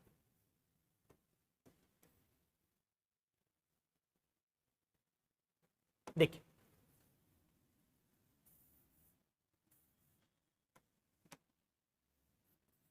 ऑफन पैरामैग्नेटिक सब्सटेंसेज, सब्सटेंस में लोग यूजुअली गैसेस पर अगर बात करें, डायमेराइजेस। क्या कर गया जी? डायमेराइज कर दिया टू गेट कौन सा स्टेट? अ डायामैग्नेटिक स्टेट। पैरामैग्नेटिक सब्सटेंस प्राय क्या होता है? अपने आप को डायमेराइज कर लेता। Paramagnetic substance dimerises to get a diamagnetic form. जैसे लाइक अभी एक एग्जांपल कर रहा हूं, NO2। अच्छे से देखो, किस कलर की गैस है? ब्राउन। अभी पैरा है या नहीं है? कितनी अनपेयर्ड है? स्ट्रक्चर को भी एक बार देख लो, N डबल बॉन्ड O। अभी बोला याद रखने, यहां पे कितने पेयर? 3, और यहां पे कितना पेयर? 2, और यहां पे कितने इलेक्ट्रॉन? 1। मैंने बोला याद रखने। कब? नॉर्मल नहीं, अभी नॉर्मल ये पैरा है, ब्राउन है, एक अनपेयर्ड के साथ गैस है, अभी नॉर्मल है। टेम्परेचर को -11 के नीचे ले जा, कितने के नीचे? लो टेम्परेचर करेंगे। अगर टेम्परेचर हाई होगी तो क्या होगा पता है? बहुत ऑब्वियस सी बात है, हाई टेम्परेचर होगा तो वो आइसोलेटेड हाई काइनेटिक एनर्जी से भागते रहे। तो मुझे उसको डायमेराइज करने के लिए क्या करना? डायमेराइज का मतलब क्या हुआ? डाई, दो, मेराइज, मर्ज करना। दो मॉलिक्यूल को मर्ज करने के लिए दोनों को क्या लाना पड़ेगा? पास। पास लाने के लिए मुझे उसकी काइनेटिक एनर्जी को क्या करनी पड़ेगी? कम। काइनेटिक एनर्जी को गिराने के लिए मुझे टेम्परेचर को क्या करना पड़ेगा? लो। इसीलिए लो टेम्परेचर पे बोला मैं। तो जब मैंने टेम्परेचर लो किया तो धीरे धीरे NO2 के पास आया, और पास आके जो दोनों के पास अनपेयर्ड इलेक्ट्रॉन है NO2 के पास, दूसरे वाले NO2 के अनपेयर्ड से वो वहीं पे कंबाइन कर गया, और देख लो क्या बन गया? N2O4। पहले क्या था? गैस। अब मोलर मास क्या हो गया? बढ़ गया। डायमेराइजेशन के दौरान मोलर मास क्या हो गया? कम बढ़ा या काफी बढ़ गया? काफी बढ़ा। इसीलिए ये अब क्या हो गया? लिक्विड। अब जरा देखें, यही वाला अनपेयर्ड इलेक्ट्रॉन समाप्त हुआ है ना, बाकी स्ट्रक्चर सेम है पीछे। क्या आपको आया समझ में? बाकी स्ट्रक्चर सेम है, जो NO2 का था बहुत क्लियर है। बस देखो, जो अनपेयर्ड था वहीं पे जाके क्या बन गया? बॉन्ड बन गया। बॉन्ड बन गया ना, तो वो अब हो गया डाया। अब ये कलरलेस लिक्विड। डाया होने के साथ क्या बन गया? कलरलेस। और क्या है ये? लिक्विड। लिक्विड क्यों हो गया जी? ये गैस क्यों नहीं रहा? मोलर मास के कारण बॉइलिंग पॉइंट बढ़ गया। अगर मैंने पूछा कि ये लिक्विड क्यों हो गया, वाई, तो बोलोगे due to high molar mass. अब मोलर मास काफी ज्यादा बढ़ गई है, इसकी वजह से वो लिक्विड हो गई। तो ऐसा होता है कि प्राय पैरामैग्नेटिक गैसेस जो होते हैं वो टेम्परेचर को लो करने पर क्या हो जाता है? डाया हो जाते हैं, और भारी होकर के फिर वो गैस रहेंगे कि लिक्विड हो जाएंगे। इसीलिए ऐसा भी बोला जाता है कि पैरामैग्नेटिक सब्सटेंस लिक्विड में डायमेराइज कर जाता है। ये एक अच्छी लाइन है जो लोगों को, अच्छे अच्छे लोगों को समझ में नहीं आती। आपने ध्यान नहीं दिया मैंने क्या बोलूं? लोग ऐसा बोलते हैं, रटे हुए रहते हैं बच्चे, कि paramagnetic gases, substances liquid phase में जाके डायमेराइज कर जाते हैं, डायमेराइज करके लिक्विड बनते हैं। ये सही लाइन। लिक्विड, ये भी सही लाइन है कि लिक्विड फेज में डायमेराइज किया, लेकिन लिक्विड बना क्यों? डायमेराइज करने की वजह से। तो ज्यादा बेटर है बोलना डायमेराइज करके लिक्विड बन जाते हैं, क्योंकि सर मोलर मास। जैसे आपने पीछे नाइट्रोजन फैमिली में पढ़ा है, P4 पढ़ा है। एक्चुअली नाइट्रोजन क्या बनाता था? N4 या N2? N2। फास्फोरस का भी P2 होता है, फास्फोरस की भी P2 होती है, और P2 गैस होती है, अनस्टेबल होती है। हमने आपको बताया था 1200 के ऊपर होता है वो, 1200 से 2000 के बीच P2 रहता, और 2000 के ऊपर बोला था P2 का भी बॉन्ड टूट के P बन जाए। तो जैसे ही आपने टेम्परेचर थोड़ा लो किया तो P2 किस में आ गया? डायमर बन गया P4 में, और मोलर मास क्या हो गई? बढ़ गई। इसीलिए वो डायरेक्टली क्या बन गया? सॉलिड, क्योंकि वहां मोलर मास बहुत ज्यादा। तो यहां पर भी आ जाए, अब वहां अलग केस है, ये अलग केस है कि पैरामैग्नेटिक जो गैसेस हैं उसके पास ऑलरेडी अनपेयर्ड इलेक्ट्रॉन है, तो जब टेम्परेचर लो होगा तो अनपेयर्ड अनपेयर्ड क्या करेगा? पेयर करके मोलर मास बढ़ के वो क्या हो जाएगा? लिक्विफाइड।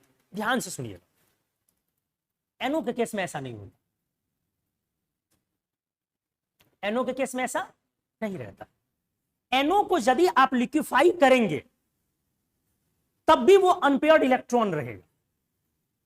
अच्छे से सुनिए, तब भी वो डायमेराइज नहीं होता। बढ़िया से समझिए, खूब बढ़िया से समझिए। क्या बोला? NO भी पैरा है। अगर आप उसको चाहेंगे कि सर अनपेयर्ड इसका क्या कर ले? पेयर हो जाए, बॉन्ड बना ले टेम्परेचर लो करने से, और लिक्विड हो जाए, तो अगर आप ऐसा करना चाहेंगे कि टेम्परेचर लो हो जाए, टेम्परेचर लो हो जाए, टेम्परेचर लो हो जाए, अब भाई पास आ जा, अब बॉन्ड बना ले, अब बॉन्ड बना ले, वो लिक्विड में आपने डाल दिया। लिक्विड में अगर आपने डाल भी दिया तो लिक्विड में डालने के बाद भी कुछ आवाज आ रही है क्या?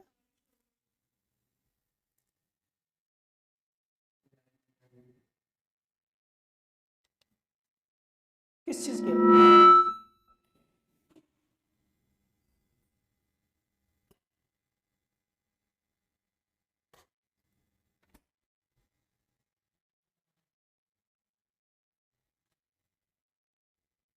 खैर एनीवेज, आइए। एनओ पर बातचीत हो रही थी, एनओ को अच्छे से समझा दें। मैंने एनओ का बोला कि अगर आप एनओ को क्या ट्राई करते हैं, लिक्विफाई करने की, टेम्परेचर लो करना है, तो टेम्परेचर मैं लो कर रहा हूं, टेम्परेचर मैं लो कर रहा हूं, लो करते करते लिक्विड चलो बना दिया। अब एनओ के मॉलिक्यूल्स आपस में पास आ गए, अभी भी अनपेयर्ड अनपेयर्ड मिलकर बॉन्ड नहीं बनाएगा, अभी भी अनपेयर्ड और अनपेयर्ड मिलकर बॉन्ड नहीं बनाएगा। आश्चर्य की बात, सर क्यों नहीं बनाएगा? क्योंकि ऑलरेडी एनओ में कितने बॉन्ड्स थे पहले से, 2.5, और नाइट्रोजन की मैक्सिमम बॉन्डिंग कैपेसिटी कितनी होती है, 3। तो अब जरा आप सोचिए, ऑलरेडी वो 2.5 बॉन्ड बनाए हुए हैं, अगर वो अनपेयर्ड से एक बॉन्ड बनाया तो पहले ये वाली समाप्त हो जाएगी, ऊपर में जो बॉन्ड बन रही है यहां से कोई बॉन्ड हटेगा तभी तो अनपेयर्ड उधर स्विच करेगा, तो उसका बॉन्ड ऑर्डर बढ़ना संभव नहीं है, घट जाएगा, उल्टा उल्टा बॉन्ड ऑर्डर कम हो जाएगा। 2.5 नहीं समझ रहे हो, जहां पर 2.5 बॉन्ड है उस जगह पर वो 2.0 पर शिफ्ट हो जाएगा, तो इसकी बॉन्ड मजबूत नहीं हो सकती, उल्टे बॉन्ड वहां पर कमजोर हो रही, इसलिए एनओ डायमेराइज करना नहीं चाह रहा। तो भैया डायमेराइज अगर होगा नहीं, तब तो आपको अगर मैंने लिक्विफाई कर भी दिया तो आप लिक्विड में रहेंगे, आप तुरंत किस में निकल जाएंगे, क्योंकि लिक्विड में NO2 क्यों रहा, क्योंकि मोलर मास हैवी हो गया, अब आपकी मोलर मास तो बढ़ नहीं पा रही है, आप डायमेराइज हो नहीं पा रहे हैं, तो आप तुरंत किस में कन्वर्ट कर जाएंगे। यही तो वजह है कि आपने रटा है NO can be liquefied with great difficulty, क्योंकि वो पैरामैग्नेटिक सब्सटेंस है, उसको लिक्विफाई करना डिफिकल्ट है, वहां से बॉन्ड ऑर्डर बढ़ने के कोई चांसेस ही नहीं है, बॉन्ड ऑर्डर उल्टे घट जाएंगे। NO2 के साथ क्यों हुआ कि वो डायमेराइज हो गया बड़े आराम से, क्योंकि वहां पर इधर वाले बॉन्ड के साथ कोई टेम्परिंग ही नहीं हुई है, छेड़छाड़ नहीं हुई है, एक्स्ट्रा बॉन्ड बना है नहीं जी, और मोलर मास बढ़ गया। क्या आया अच्छे समझ में? ये बहुत क्रूशियल और अच्छा पॉइंट था डिस्कशन के लिए, मैंने इसको समझाया। तो आ जाओ, NO NO2 कंबाइन किया -30 के नीचे और वो क्या बन गया, N2O3 लिक्विड बन गया। तो पैरामैग्नेटिक सब्सटेंसेस ऑफन क्या कर जाते हैं, डायमेराइज कर जाते हैं, और किस में कन्वर्ट कर जाते हैं, एक डायमैग्नेटिक फॉर्म में। पहला एग्जांपल NO2 का दिखा दिया, फिर NO और NO2 बता दिया। यहां पे मैं लिख दूं उस चीज को, चलो अगले पेज में लिख देता हूं। NO डज नॉट डायमेराइज, किस चीज में जी, इवन इन लिक्विड फेज, यहां तक कि लिक्विड फेज में भी ये डायमेराइज नहीं करेगा, लिक्विड फेज में भी NO डायमेराइज नहीं कर रहा, तो इसीलिए दैट्स वाई नहीं, हाँ ठीक है चलो, दैट इज NO लिक्विड भी क्या रहेगा मेरा, पैरा या डाया, ये भी क्या रहेगा, पैरा ही रहेगा। ठीक है, अब यहां पर इसकी बातें कर रहे थे, पहले इसको क्लियर किया जाए फिर उधर जाएंगे, NO2 पर फिर से जाया जाए। कितने टेम्परेचर के नीचे जाना पड़ा, टेम्परेचर क्यों लो किया, काइनेटिक एनर्जी को कम करने के लिए, मॉलिक्यूल्स को आपस में पास करने के लिए, बन गया डाया। अब मैंने पूछा कि N2O3 गैस का कलर क्या होगा, मेरा अगला question, what is the colour of N2O3 gas, रटना नहीं है, कलर ऑफ गैसियस N2O3,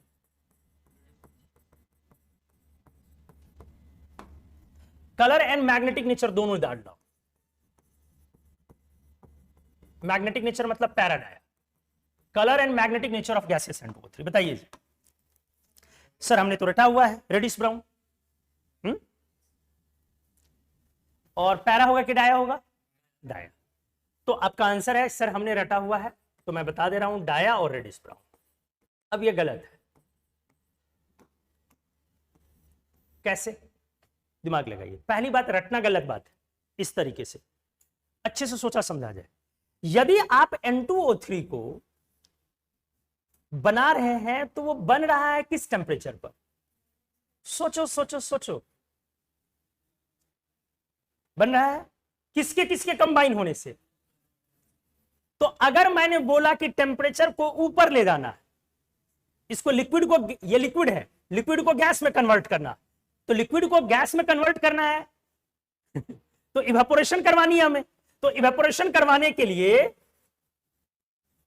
आपको टेम्परेचर को क्या करना पड़ेगा, अगर आपने टेम्परेचर बढ़ाया तो ये किस फेज की तरफ जाएगा, तो गैस में तो ये था ना जी, इसका मतलब ये वापस किस में टूट जाएगा, NO प्लस NO2 में। आपको समझ में आया? NO में क्या कलर है? कोई कलर नहीं है। NO2 में क्या कलर है? रेडिश ब्राउन कलर है। इसीलिए आप क्या बोलते हैं कि N2O3 सर गैस में, बोलो पैरा हुआ कि डाया हुआ? पैरा। NO के कारण भी और NO2 के कारण भी। कोई एक के कारण भी होता तो पैरा बोलते अपन, पैरा। और कलर में क्या रहा? एक है कलरलेस और एक है रेडिश ब्राउन, तो मिक्स होकर कलर क्या रहेगा अल्टीमेटली? Reddish brown. क्या आया समझ में? देखो बढ़िया कॉन्सेप्ट था। तो बेसिकली N2O3 गैस एग्जिस्ट ही नहीं किया ना। अरे बेसिकली N2O3 एग्जिस्ट किया जी, डज नॉट एग्जिस्ट। किस रूप में नहीं एग्जिस्ट किया? N2O3 के रूप में एग्जिस्ट नहीं किया वो गैस में। समझ में आ गई चीजें? क्लियर हो गया अच्छे से? ठीक है, अब आ जाओ। अब मैं एक बार फिर से आपको NO2 की तरफ ले जा रहा हूं। NO2 का टेम्परेचर कितने के नीचे करना पड़ा? -11। ध्यान से सुनिए। तो वो N2O4 बना और क्या बन गया? लिक्विड बन गया। इसका यह मतलब हुआ लिक्विड का मेल्टिंग पॉइंट -11 है। सोचो, अरे उल्टा करो ना, कितने के बाद लिक्विड गैस में जा रहा? -11 के बाद। इसका मतलब इस लिक्विड का मेल्टिंग पॉइंट क्या है? -11। अच्छा अच्छा रुको, मेल्टिंग नहीं बॉइलिंग पॉइंट भी नहीं, बॉइलिंग पॉइंट तो 32 है, वो नहीं कर रहा हूं मैं अभी। चलो अभी ठीक है, याद रखते हैं। -11 इसका मेल्टिंग पॉइंट है। किसका? N2O4 का सॉलिड फॉर्म। चलो मैं डिस्कस कर लेता हूं। अगला पेज यहां पे लगाऊं, अगेन फॉर NO2। फिर से एक बार NO2 डिस्कस कर रहे हैं। NO2 पैरा है, एक अनपेयर्ड है, ब्राउन है, गैस है। हमने क्या बोला आपसे? टेम्परेचर को क्या करना है?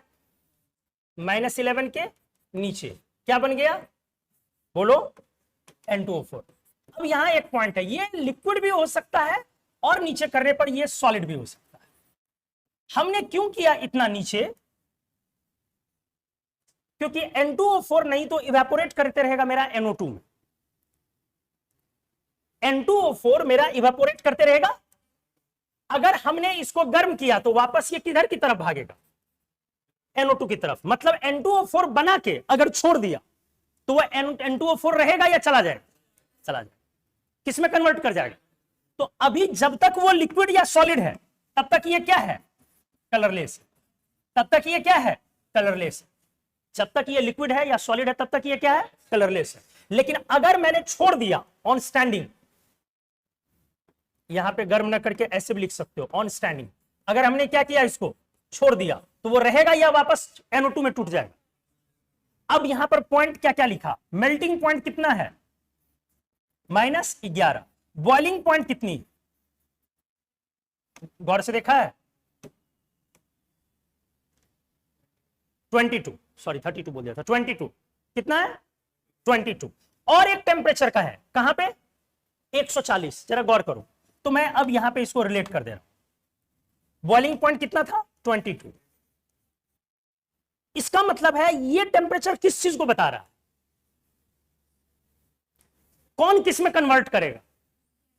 नहीं, कौन सब्सटेंस किस सब्सटेंस में कन्वर्ट करेगा इस टेम्परेचर के बाद?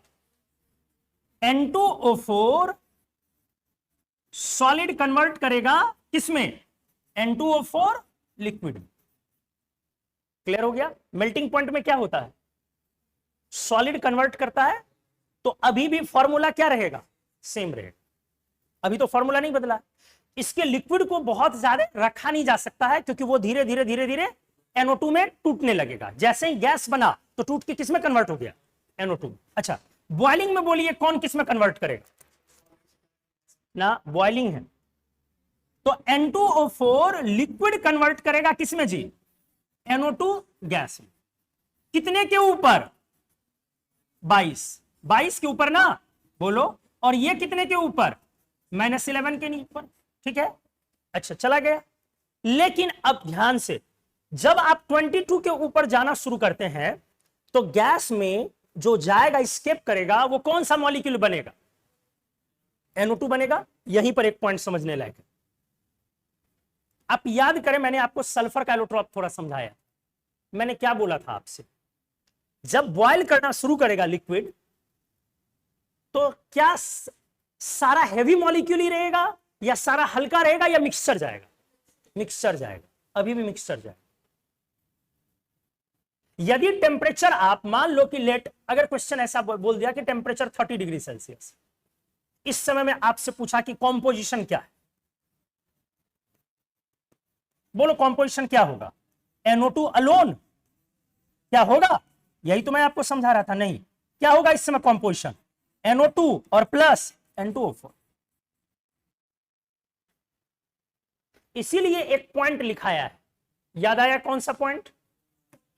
कि अगर आप 100% क्या चाहते हैं, NO2 चाहते हैं, तो टेम्परेचर कितने के ऊपर करनी होगी? 140 के ऊपर। इसीलिए वो पॉइंट है, तो उस पॉइंट को मैं यहां बढ़ा के क्या लिख रहा हूं? T जब 140 के ऊपर होगी, 100% कौन रहेगा तब?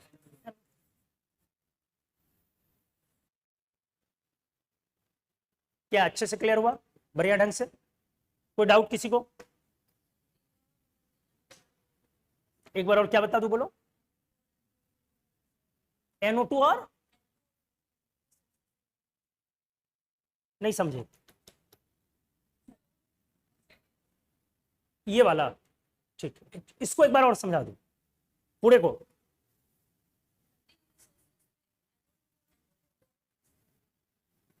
अच्छा, 30 पे दोनों कैसे?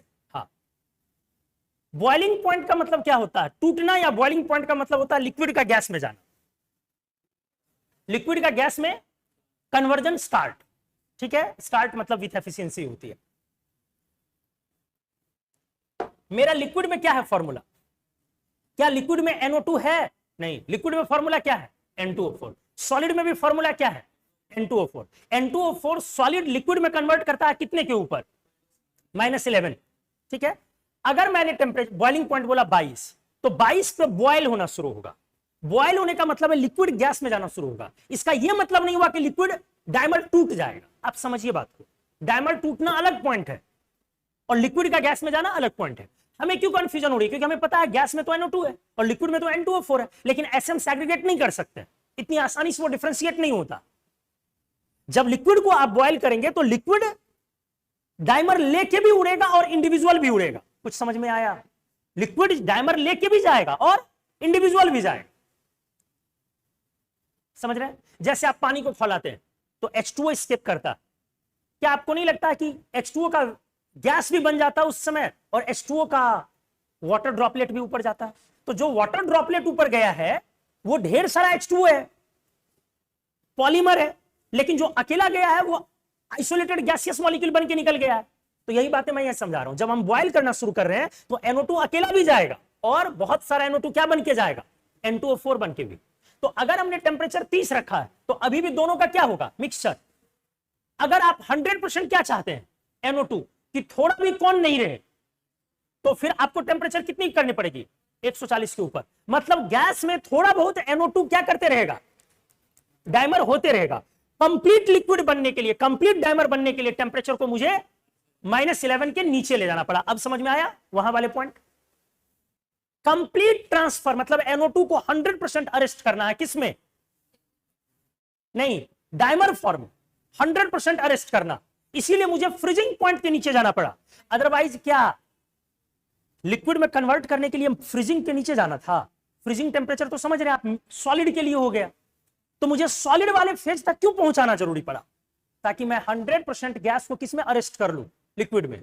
अदरवाइज आप थोड़ा भी कम करेंगे, मान लीजिए ना अभी रूम टेम्परेचर है 40 और हमने कर दिया 20, क्या कर दिया? तो NO2 डायमराइज होकर किसमें आने लगेगा? N2O4 लिक्विड में। क्या सारा डायमराइज हो जाएगा 20 पे? नहीं, यही तो पॉइंट समझा रहा हूं। अभी भी क्या रहेगा? NO2 रहेगा गैस। पूरा का पूरा डायमर करने के लिए, 100% अरेस्ट करने के लिए, इसलिए मैंने क्या कर दिया? टेम्परेचर को -11 के नीचे किया। लेकिन क्या स्टार्ट होगा -11 के नीचे? नहीं, स्टार्ट तो बहुत ऊपर ही हो जाएगा। ये समझ गया अच्छे से?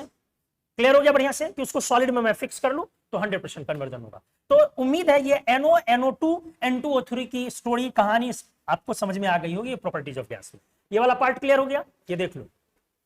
हाँ, नेक्स्ट स्लाइड पहले, ठीक है, देख लो। आज की क्लास चलो मैं इसी पे समाप्त कर दूंगा। आज क्लासिफिकेशन में क्या डिस्कस कर ले? Properties of gas.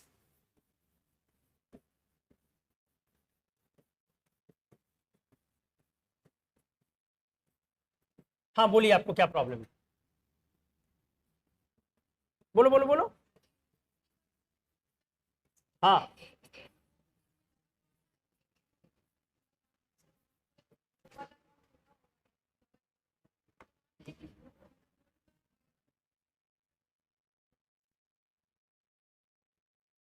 कंजुगेशन।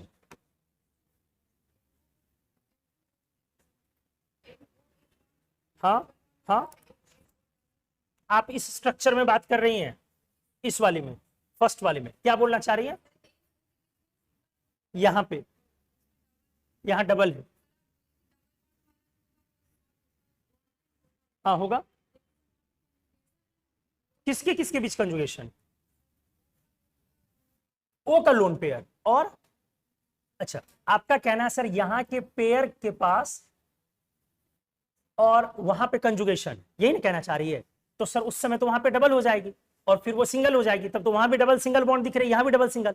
लेकिन जैसे यहां डबल होगी, अनुमान लगाइए, इनका पॉइंट आपको, आप लोगों को आया समझ में? क्या पूछा इन्होंने? पूछा बहुत बढ़िया चीज, बहुत बढ़िया चीज इन्होंने पूछा है। इनका ये कहना है, चलो मैं यहीं पे एक पेज क्रिएट कर देता हूं और इनके कंफ्यूजन को दूर करता हूं।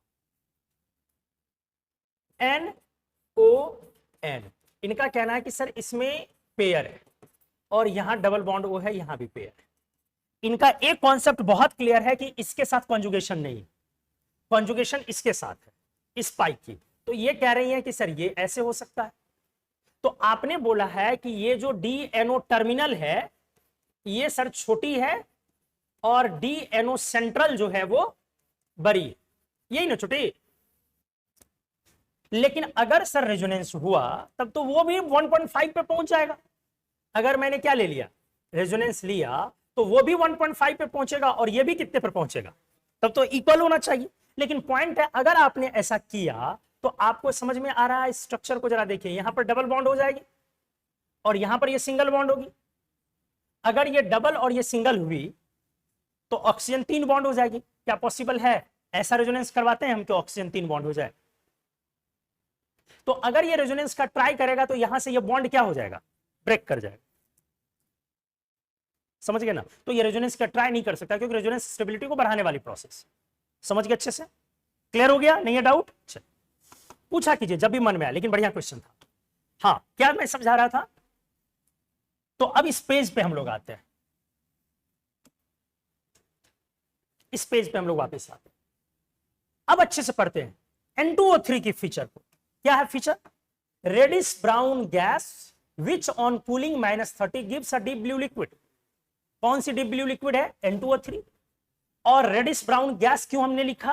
क्योंकि गैस फेज में वो NO और NO2 के मिक्सचर में, और -30 पर कूल करने का मतलब है टेम्परेचर को लो करने पर पैरामैग्नेटिक सब्सटेंस क्लोज होकर के एक नई चीज डाया बना रहे।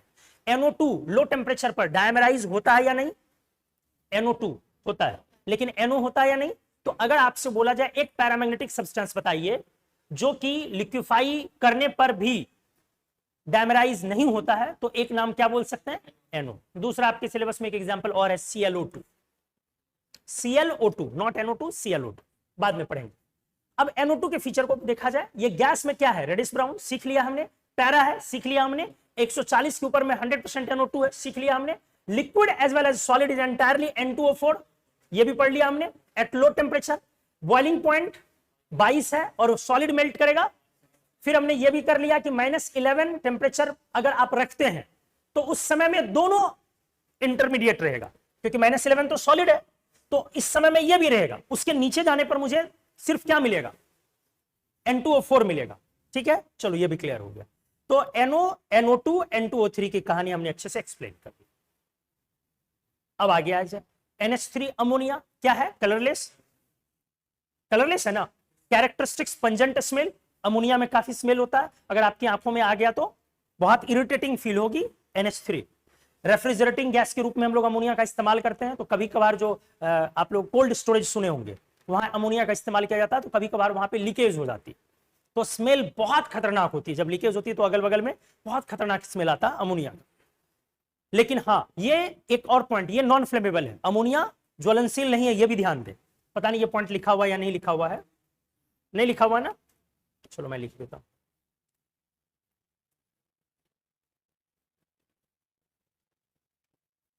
कौन जी? NH3 बेसिक है नेचर में और can be liquefied as well as solidified, हम आराम से लिक्विफाई कर सकते हैं।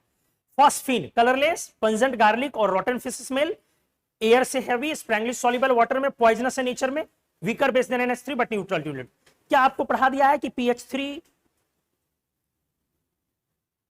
पढ़ाया है? Burns due to presence of moisture, नहीं in moisture, it burns due to presence of impurities like क्या क्या रहता है impurities? P4H2 and P2H4, P4H2 and P2H4, इन इंप्योरिटीज की वजह से वो जलता है। अदरवाइज फॉस्फीन क्या बताया था? नॉन फ्लेमेबल ना, वो ज्वलनशील नहीं है, non combustible. O2 colourless, odourless, कोई टेस्ट नहीं है, एयर से भारी है, हाँ ऑक्सीजन एयर से, क्योंकि ऑक्सीजन का मोलर मास 32 है और हमने बोला एयर 30 का राउंड रखो। एयर ऑक्सीजन से क्या है? ऑक्सीजन एयर से भारी है, ऑक्सीजन स्लाइटली, ये पॉइंट ध्यान देना रे, ये अच्छा पॉइंट है। ऑक्सीजन एयर से हैवी है क्योंकि एयर में मोस्टली कौन से गैस है? N2, और N2 का मोलर मास क्या है? 28, और ऑक्सीजन का मोलर मास क्या है? 32। तो अगर आप एयर के कॉम्पोजिशन में यही दो को लेके चले, परसेंटेज जिसका ज्यादा है उसी के करीब ना एवरेज जाएगा, तो परसेंटेज किसका ज्यादा है? N2 का, तब तो 30 का राउंड जाएगा, 32 से नीचे चला जाएगा उस अकॉर्डिंग, इसीलिए हमने बोला स्लाइटली हेवियर। एक पॉइंट और याद में यहां पे मैं डिस्कस कर रहा हूं, ध्यान से।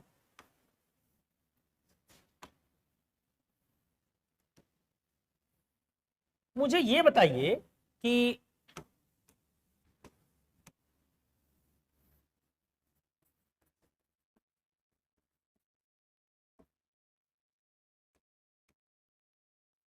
स्लाइटली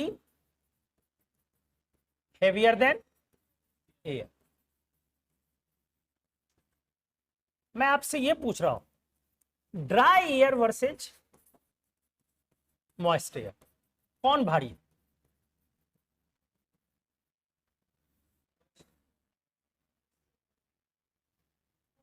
कौन एयर भारी हो जाएगी? Moist air. कितने लोगों को ये समझ में आ रहा है कि मॉइस्ट एयर भारी होगी? अरे मॉइस्ट एयर में पानी आ गया, ड्राई एयर सूखी हुई है, तो कौन भारी होगी? Moist air.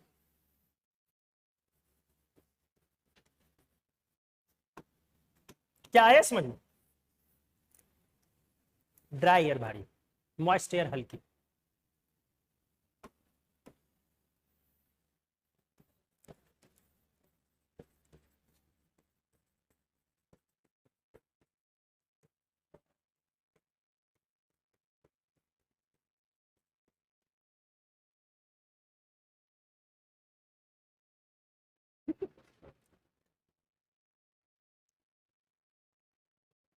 आपकी एनसीईआरटी में लिखी हुई और आपके एग्जाम में पूछा हुआ,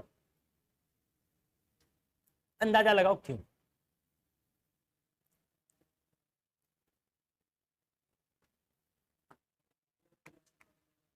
जी, ड्राई एयर में डस्ट पार्टिकल्स ज्यादा होंगे।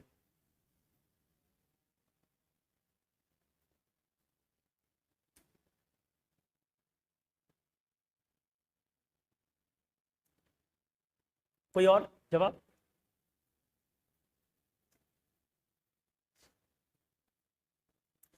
कोई चीज हल्की या भारी जो पूछी जाती है, ये कौन सी चीज पूछी जाती है आपसे? सोच के जवाब दीजिए। कोई भी चीज हल्की और भारी जो पूछी जाती है, किस चीज के बारे में आप हल्की और भारी बोल रहे हैं? मोलर मास बोलते हो।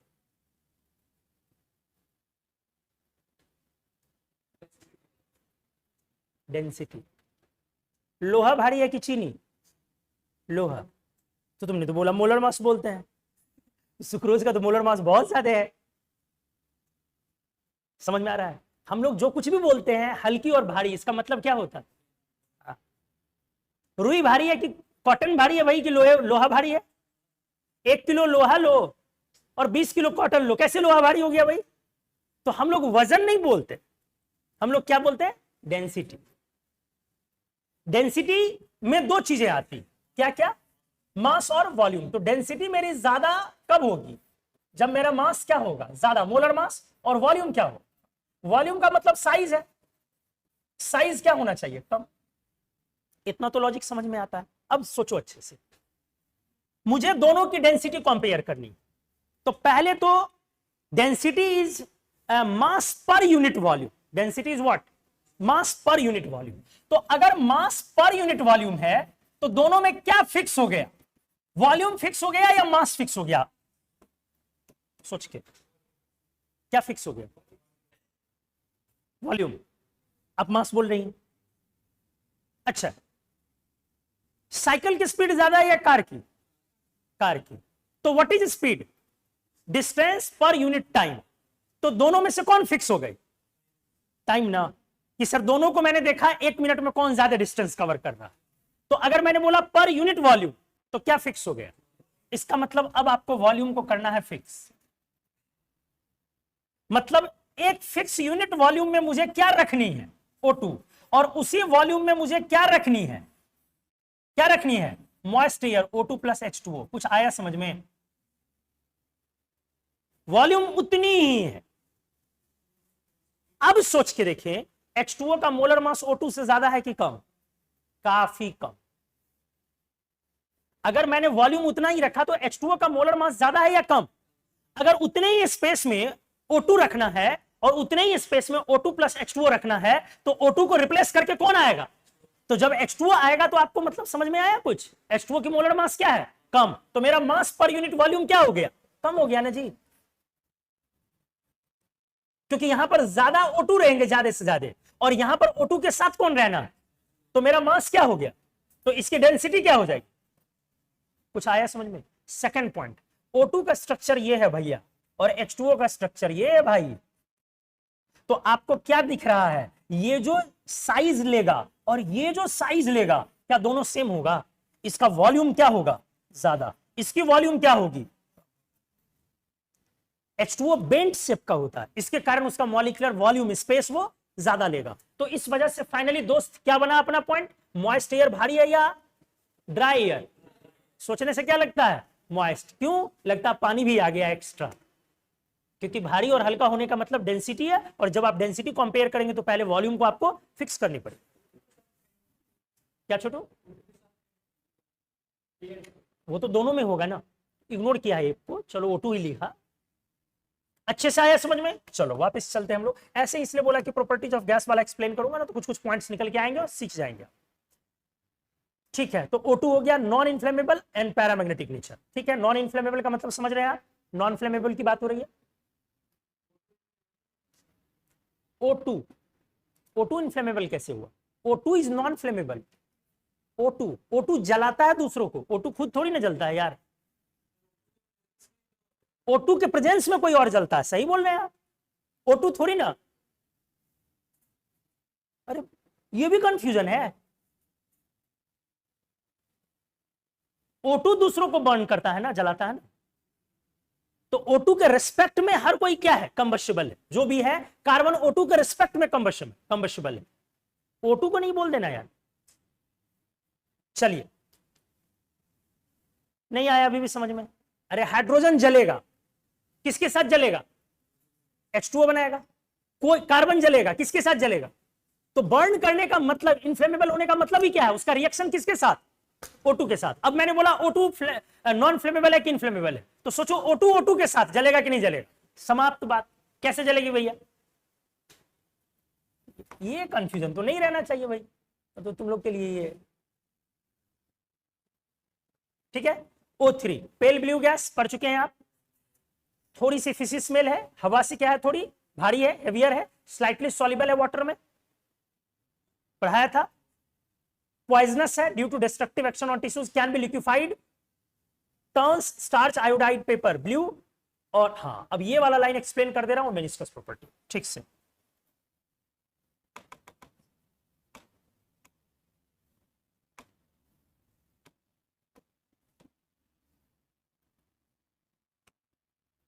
क्या ले लिया जाए? Ozone, O3। Pale blue gas powerful oxidising agent. Powerful oxidising agent तो आप समझते हैं, ये बहुत ही स्ट्रॉन्ग ऑक्सीडाइजिंग एजेंट है। अगर ऑक्सीडाइजिंग एक्टिविटी की बात करो तो पीरियोडिक टेबल में सबसे स्ट्रांग होता है फ्लोरीन, अगले नंबर पर ओजोन, अगले नंबर पर है O2 और अगले नंबर पर है Cl2Br2। ये पीरियोडिक टेबल में ऑक्सीडाइजिंग पावर का ऑर्डर है, आपको याद रखना, काफी इंपॉर्टेंट। सबसे पावरफुल कौन? फ्लोरीन। ई नॉट आर काफी लार्ज पॉजिटिव होती है +2.87। सेकंड नंबर पे कौन? ओजोन। थर्ड पे ऑक्सीजन, फोर्थ पे क्लोरीन, फिफ्थ पे ब्रोमीन एंड देन आयोडीन। फिर से बोल लो ऑर्डर बिना देखे, fluorine, ozone, oxygen, chlorine, bromine, iodine. फिर से बोल लो। गुड, बहुत अच्छा। अब आ जाइए, ओजोन में ये अच्छा ऑक्सीडाइजिंग एजेंट है, बहुत बढ़िया ऑक्सीडाइजिंग एजेंट। क्या पॉइंट था डिस्कस करना? हाँ, इसीलिए अगर मेरा आयोडाइड है, कौन है? Iodide, starch iodide. Actually iodide strong reducing agent. ये स्ट्रॉन्ग कौन सा एजेंट है? रिड्यूसिंग। तो ये O3 इसको I- को, अभी ये कलरलेस है, अब ये I2 में धीरे धीरे कन्वर्ट करना शुरू करता है, और I2 में वॉलेट कलर है तो अर्ली अपीयरेंस ब्लू का होता है। इसीलिए ऐसा लिखा गया कि ओजोन को अगर टेस्ट करना हो तो हम किस में डाल सकते हैं? स्टार्च आयोडाइड पेपर पर। इससे वो क्या करता है? उसको I2 में कन्वर्ट करता है, किस कलर का? ब्लू अपीयरेंस के साथ। एक पॉइंट और है, क्या जी? मेनिस्कस प्रॉपर्टी ना। मर्क्यूरी आप जानते हैं, ये मेरा लिक्विड है, मर्क्यूरी क्या है? लिक्विड। अगर आपने इसमें ओजोन डाला, क्या डाल दिया? ओजोन। एक्चुअली ये एक नोबल मेटल है। कैसा मेटल है? Nobel metal. नोबल मेटल मतलब नॉन रिएक्टिव। जो 4D 5D सीरीज के मेटल होते हैं वो नोबल होते हैं। Gold, platinum, osmium, iridium, ruthenium, rhodium, समझ रहे हैं? मर्क्यूरी, ये सबको अपन क्या बोलते हैं? Noble metals. कौन है ये? 4D एंड 5D सीरीज वाले, समझ रहे हो? अगल बगल वाले। सिल्वर, वो भी आ गए। तो ये सारे अपने क्या है? Noble metals. अब हमने बोला अगर नोबल मेटल है तो बोलो ये ऑक्सीजन से कंबाइन करेगा कि नहीं करेगा? नहीं करेगा। नो रिएक्शन विथ ऑक्सीजन के साथ। नोबल है, जैसे गोल्ड नहीं करता है, वाटर से भी नहीं करेगा रिएक्शन, ना ऑक्सीजन से ना वाटर से, ना ऑक्सीजन से ना वाटर से। अगर मैंने ओजोन डाला, ओजोन में जाने के बाद मर्क्यूरी ओजोन से कंबाइन करने लगता है और यहां पर Hg का ऑक्साइड बनने लगता है। क्या बनने लगता है? जैसे Hg2O और थोड़ा सा HgO, ऑक्साइड्स बनने लगता। मतलब ये ओजोन, क्योंकि अभी आपने पढ़ा ये कौन सा एजेंट है? Strong oxidising agent, powerful oxidising agent. इसीलिए ये Hg को क्या कर देता है? ऑक्सीडाइज करके ऑक्साइड में कन्वर्ट कर रहा है। कौन? ओजोन। समझते जाइए। ये करने के बाद अब होगा क्या? मर्क्यूरी के अंदर जो मोबिलिटी है ना हमारी, वो छोटू मोबिलिटी उसकी ब्लॉक हो जाए। मोबिलिटी, मर्क्यूरी की मोबिलिटी समझ रहे हैं क्यों है? क्योंकि मर्क्यूरी क्या है? लिक्विड है। तो अगर मर्क्यूरी लिक्विड है तो उसके अंदर क्या है? एटम्स की मोबिलिटी है, मोबाइल है ना। लेकिन जैसे ही ओजोन से वो ओजोन के कांटेक्ट में आया तो जहां पे आया उस सरफेस पर क्या बनने लगा? ऑक्साइड। और ऑक्साइड बनने के कारण उसकी मोबिलिटी ब्लॉक होगी। अब वो किस तरीके का बन जाएगा? एक चिपकने वाला टाइप का सब्सटेंस बनने लगेगा। पहले मोबाइल था मर्क्यूरी, अब वो चिपकने वाला टाइप का बनेगा, मतलब पेस्ट टाइप का, जहां मार दिया दीवार पे तो वहां चिपक गए। तो हम लोग इसी चीज को बोलते हैं लॉस ऑफ मेनिस्कस प्रॉपर्टी। समझ में आया? मेनिस्कस मतलब मोबिलिटी। मेनिस्कस प्रॉपर्टी इसकी लूज हो गई। ये कैसा है? स्टिकी, एडहेरिंग, समझ रहे हो ना? वो उस नेचर का हो गया। और ये पहले मोबाइल था, तो लॉस ऑफ मेनिस्कस प्रॉपर्टी। तो एक और अच्छा पॉइंट बोलना होता है, अगर मुझे मेनिस्कस प्रॉपर्टी को रीगेन करना हो तो क्या करना चाहिए? इसे पानी में डाल के गर्म कर देना चाहिए। पानी में डाल के डायरेक्ट गर्म क्यों नहीं करना चाहिए? मरकरी गैस बन के उड़ सकता है, क्योंकि मर्क्यूरी का बॉइलिंग पॉइंट कम है। तो वाटर में डाल के क्या करनी चाहिए, गर्म। तो अगर आप हीट करेंगे तो इससे क्या होगा, ये Hg2O वापस टूट जाएगा। अच्छे सुनते जाइए, ये जो बना हमारा, ये अब कैसा है, ये अनस्टेबल ऑक्साइड। छोटू बहुत अच्छा पॉइंट है, कैसे ऑक्साइड्स है, अनस्टेबल ऑक्साइड। आमतौर पर मेटल ऑक्साइड अनस्टेबल नहीं होता है, सामान्य तौर पर मेटल ऑक्साइड्स अनस्टेबल नहीं होते हैं। Iron oxide, aluminium oxide, copper oxide, कोई भी मेटल का ऑक्साइड लो अनस्टेबल नहीं होते, मेटल ऑक्साइड बहुत स्टेबल होते हैं। लेकिन दो ऐसे मेटल ऑक्साइड है जो अनस्टेबल है, पहला मर्क्यूरी का और दूसरा सिल्वर का। बाकी ऑक्साइड नहीं बनेगा वो अलग पॉइंट है कि प्लैटिनम ऑक्साइड नहीं बना रहा है या गोल्ड नहीं बना रहा है, लेकिन जो बनाएगा अगर बन गया तो वो कैसा बनेगा, स्टेबल। तो अगला पॉइंट क्या लिख रहा हूं, metal oxides are usually very stable. Metal के जो ऑक्साइड्स हैं बहुत ही ज्यादा क्या है दोस्त, स्टेबल है, सिर्फ दो को छोड़ के। किसको किसको, एक मर्क्यूरी वाला एंड दूसरा कौन, सिल्वर। ये दोनों क्या है, अनस्टेबल। इसीलिए अनस्टेबल क्या है, अगर आप टेम्परेचर को Hg2O HgO दोनों लिख सकते हैं, वहां Hg2O प्लस HgO दोनों लिख सकते हैं। इतना यह अनस्टेबल है कि अगर आपने टेम्परेचर को 300 अराउंड कर दिया तो यह टूट जाएगा। किसमें, Ag प्लस O2 में। ऐसा कुछ नहीं होता बाकी किसी मेटल के साथ। क्या बोला, कुछ समझ में आया जी। देखिए Na2O है, मान लो सोडियम ऑक्साइड, इसे मैं बोलूं कि गर्म करना, समझ रहे हैं, बहुत स्ट्रांग, बहुत वेरी स्ट्रांगली हीटेड, कितना भी कर दिया क्या नहीं हो सकता है, समझ में आया। बहुत करोगे तो लिक्विड हो जाएगा, लेकिन क्या नहीं हो सकता, टूटेगा नहीं। मेटल ऑक्साइड्स काफी क्या है, स्टेबल। कितना भी टेम्परेचर दे लो, 2000 दे लो ना, फर्क नहीं पड़ेगा। अगला आ जाओ, मान लो अगर लिया CuO +2 है कॉपर ऑक्साइड, CuO की कलर है ब्लैक। मैंने बोला था कलर की लिस्ट में चढ़ा दो, बोला था ना, तो कलर सीखा जाके चढ़ा लोगे वहां, बोला है ना। अब बोला मैंने, देखो ध्यान से, अगर टेम्परेचर आपने 1200 के ऊपर किया, अच्छा टेम्परेचर है, अभी ये टूट के Cu2O में चला आएगा, अब ये कलर हो गया रेड। आपने क्या देखा, लेकिन वो किसमें नहीं गया टूट के, Cu + O2 में किसी भी हाल में नहीं जाएगा। इससे क्या समझ में आया, अगर टूटने का स्कोप है भी तो हाई ऑक्सीडेशन स्टेट लो में चला जाए। जिसका फिक्स है वो भी नहीं होगा, सोडियम की तो फिक्स है, कैल्शियम की फिक्स है, हाई लो में चले जाएगा अगर है आपका तो। लेकिन अगर फिक्स है तब तो कुछ नहीं होना, मेल्ट कर जाएगा लेकिन टूटेगा नहीं। आपको आया समझ में। तो बोलो अगर मैं Fe2O3 को हीट करूं +3 में, Fe2O3 के कलर है ब्राउन, अगर मैं हीट करूं तो क्या होगा, क्या Fe + O2 में ये टूट जाएगा क्या, नहीं। क्या होगा, वो FeO + O2 में टूटेगा। FeO की कलर होती है ब्लैक। लेकिन बट वहीं पे मैंने क्या बोला, Ag2O है, Ag2O की भी कलर है ब्राउन। ये स्टेबल है क्या, अनस्टेबल। टेम्परेचर कितने के अराउंड गया तो टूट गया आराम से। सोचो, जो 1200 1500 2000 कुछ भी लगा रहा हूं नहीं टूट रहा है, वो आराम से टूट गया किसमें, सिल्वर सॉलिड और +O2 में। कुछ आया समझ में। तो जो मर्क्यूरी का ऑक्साइड बना मेरा, ये स्टेबल है क्या, अनस्टेबल है, अनस्टेबल है। अब अगर डायरेक्ट हीट कर दिया तो यहां से भी मर्क्यूरी वापस आ जाएगा, लेकिन समस्या क्या है, वो गैस में चला जाएगा, क्योंकि मर्क्यूरी का बॉइलिंग पॉइंट कम है ना।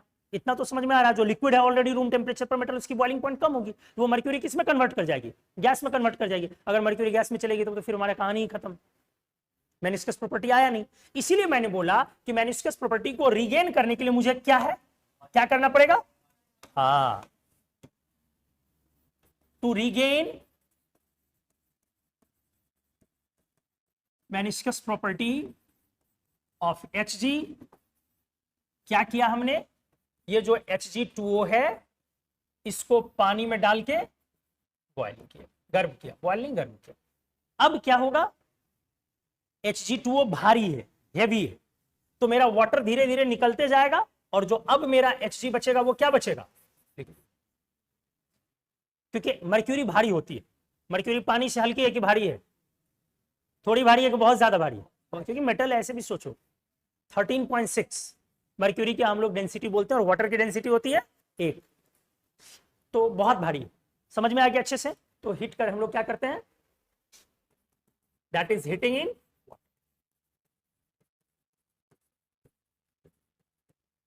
चलो प्लस, हाँ होता है, +1 और +2 दोनों में होती है मर्क्यूरी। वो +1 वाला होल 2 में होता है, +2 वाली नहीं, वो भी किसी किसी के साथ। बोलो किसी को कुछ पूछना? हाँ, वाटर में डाल के क्या कर दे? वाटर में डाल के हिलाएंगे तो गर्म करेंगे किसको?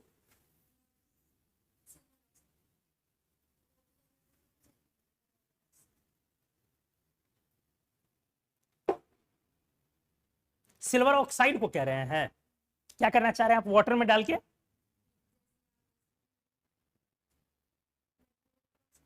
हम्म, तो सिल्वर का इससे कौन सा मेनिस्कस प्रॉपर्टी गेन होगा?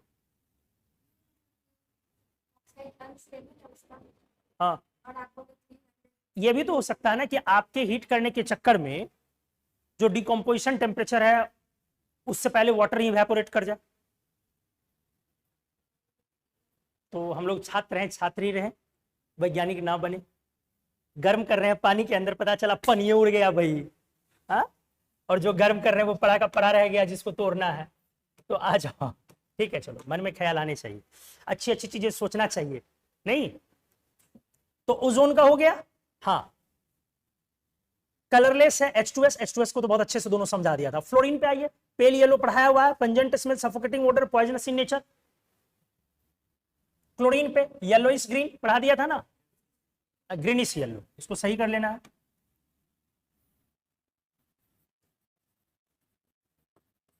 ग्रीनिश येलो, एक कलर बोल रहा हूं तो क्या बोलोगे, ग्रीन या yellow? Green, yellow sorry, green हल्की है। Suffocating smell 2.5 times heavier than air, fairly soluble in water पढ़ा दिया है। पॉइजनस है, लिक्विफाई कर सकते हैं। At 0 degree Celsius crystal of chlorine hydrate Cl2.8H2। समझ में आ गया? क्योंकि उस समय में वाटर्स की मोबिलिटी क्या हो जाएगी, ब्लॉक। 0 डिग्री सेल्सियस पे जाओगे तो वाटर की मोबिलिटी ब्लॉक होने लगेगी, तो वाटर से रिएक्शन इसका डिफिकल्ट हो जाएगा। तो अगर हमने काफी कम कर दिया तो धीरे धीरे वो हाइड्रेट हो गया, Cl2.8H2। क्लैदरेट पढ़ाया था। ब्रोमीन के केस में भी वही चीजें हैं, तो दोनों आप समझ गए। हाँ, यहां पर ब्रोमीन में हाईली सॉल्युबल ना लिख करके क्या लिखेंगे आप, पार्शियली सॉल्युबल है ना जी। हॉट वाटर में ना अच्छे से सॉल्युबल है ब्रोमीन। चलो आयोडीन सब्लिम्स रैपिडली, बहुत ही तेजी से सब्लिम करता है बिलो मेल्टिंग पॉइंट, क्योंकि आयोडीन मॉलिक्यूलर सॉलिड है, वोलेटाइल सॉलिड में काउंट होता है। 2-3 वोलेटाइल सॉलिड अगर आपको याद रखने के लिए बोला जाए तो कैम्फोर, आयोडीन, ये सब ध्यान रख सकते हैं, ये वोलेटाइल सॉलिड हो गए। I2 सॉलिड है ना, लेकिन कैसा सॉलिड है, volatile. Volatile solid white phosphorus भी है ना, ये भी तो था, जैसे कैम्फोर है, ये सब वोलेटाइल सॉलिड है, ठीक है। मतलब वोलेटाइल सॉलिड का क्या मतलब है, ये सॉलिड डायरेक्टली किस में चले जाएगा, रूम टेम्परेचर पर ही गैस में जाना शुरू हो जाएगा। इस प्रक्रिया को क्या बोलेंगे, मेल्टिंग या सब्लिमेशन? सब्लिमेशन। जब सॉलिड डायरेक्टली गैस में जाए तो इसे आप क्या बोलते हो, सब्लिमेशन, ठीक है। पॉइंट आते जाओ। Giving violet coloured vapours pungent irritating sparingly soluble in water को क्या करना पड़ेगा, इनसॉल्युबल ना, अरे क्या करना पड़ेगा, इनसॉल्युबल। आयोडीन पानी में क्या है, insoluble. Solubility increases in presence of iodide ion, याद आया, आई माइनस ऐड करते हो तो KI3 बन जाती है, बहुत अच्छा। HF except H2F2 liquid which kept in wax coated bottle, other hydrogen halides are gases colorless having pungent smell, ये याद कर ही लिया होगा। हाँ, अब यहां पे आ जाओ। एक है वाटर गैस और दूसरा है producer gas. Water gas use for the production of hydrogen और and as a fuel, producer gas ये। दोनों में से किसकी कैलोरीफिक वैल्यू ज्यादा है पूछी जाती है, कैलोरीफिक वैल्यू किसकी ज्यादा है, बर्न करने के बाद कौन ज्यादा हीट देगा, वाटर गैस या फिर प्रोड्यूसर गैस? वाटर गैस, क्योंकि प्रोड्यूसर गैस में क्या है, N2 और थोड़ा सा CO2, इसीलिए कैलोरीफिक वैल्यू किसकी ज्यादा होती है, वाटर गैस की कि प्रोड्यूसर गैस की? यहां लिख देता हूं,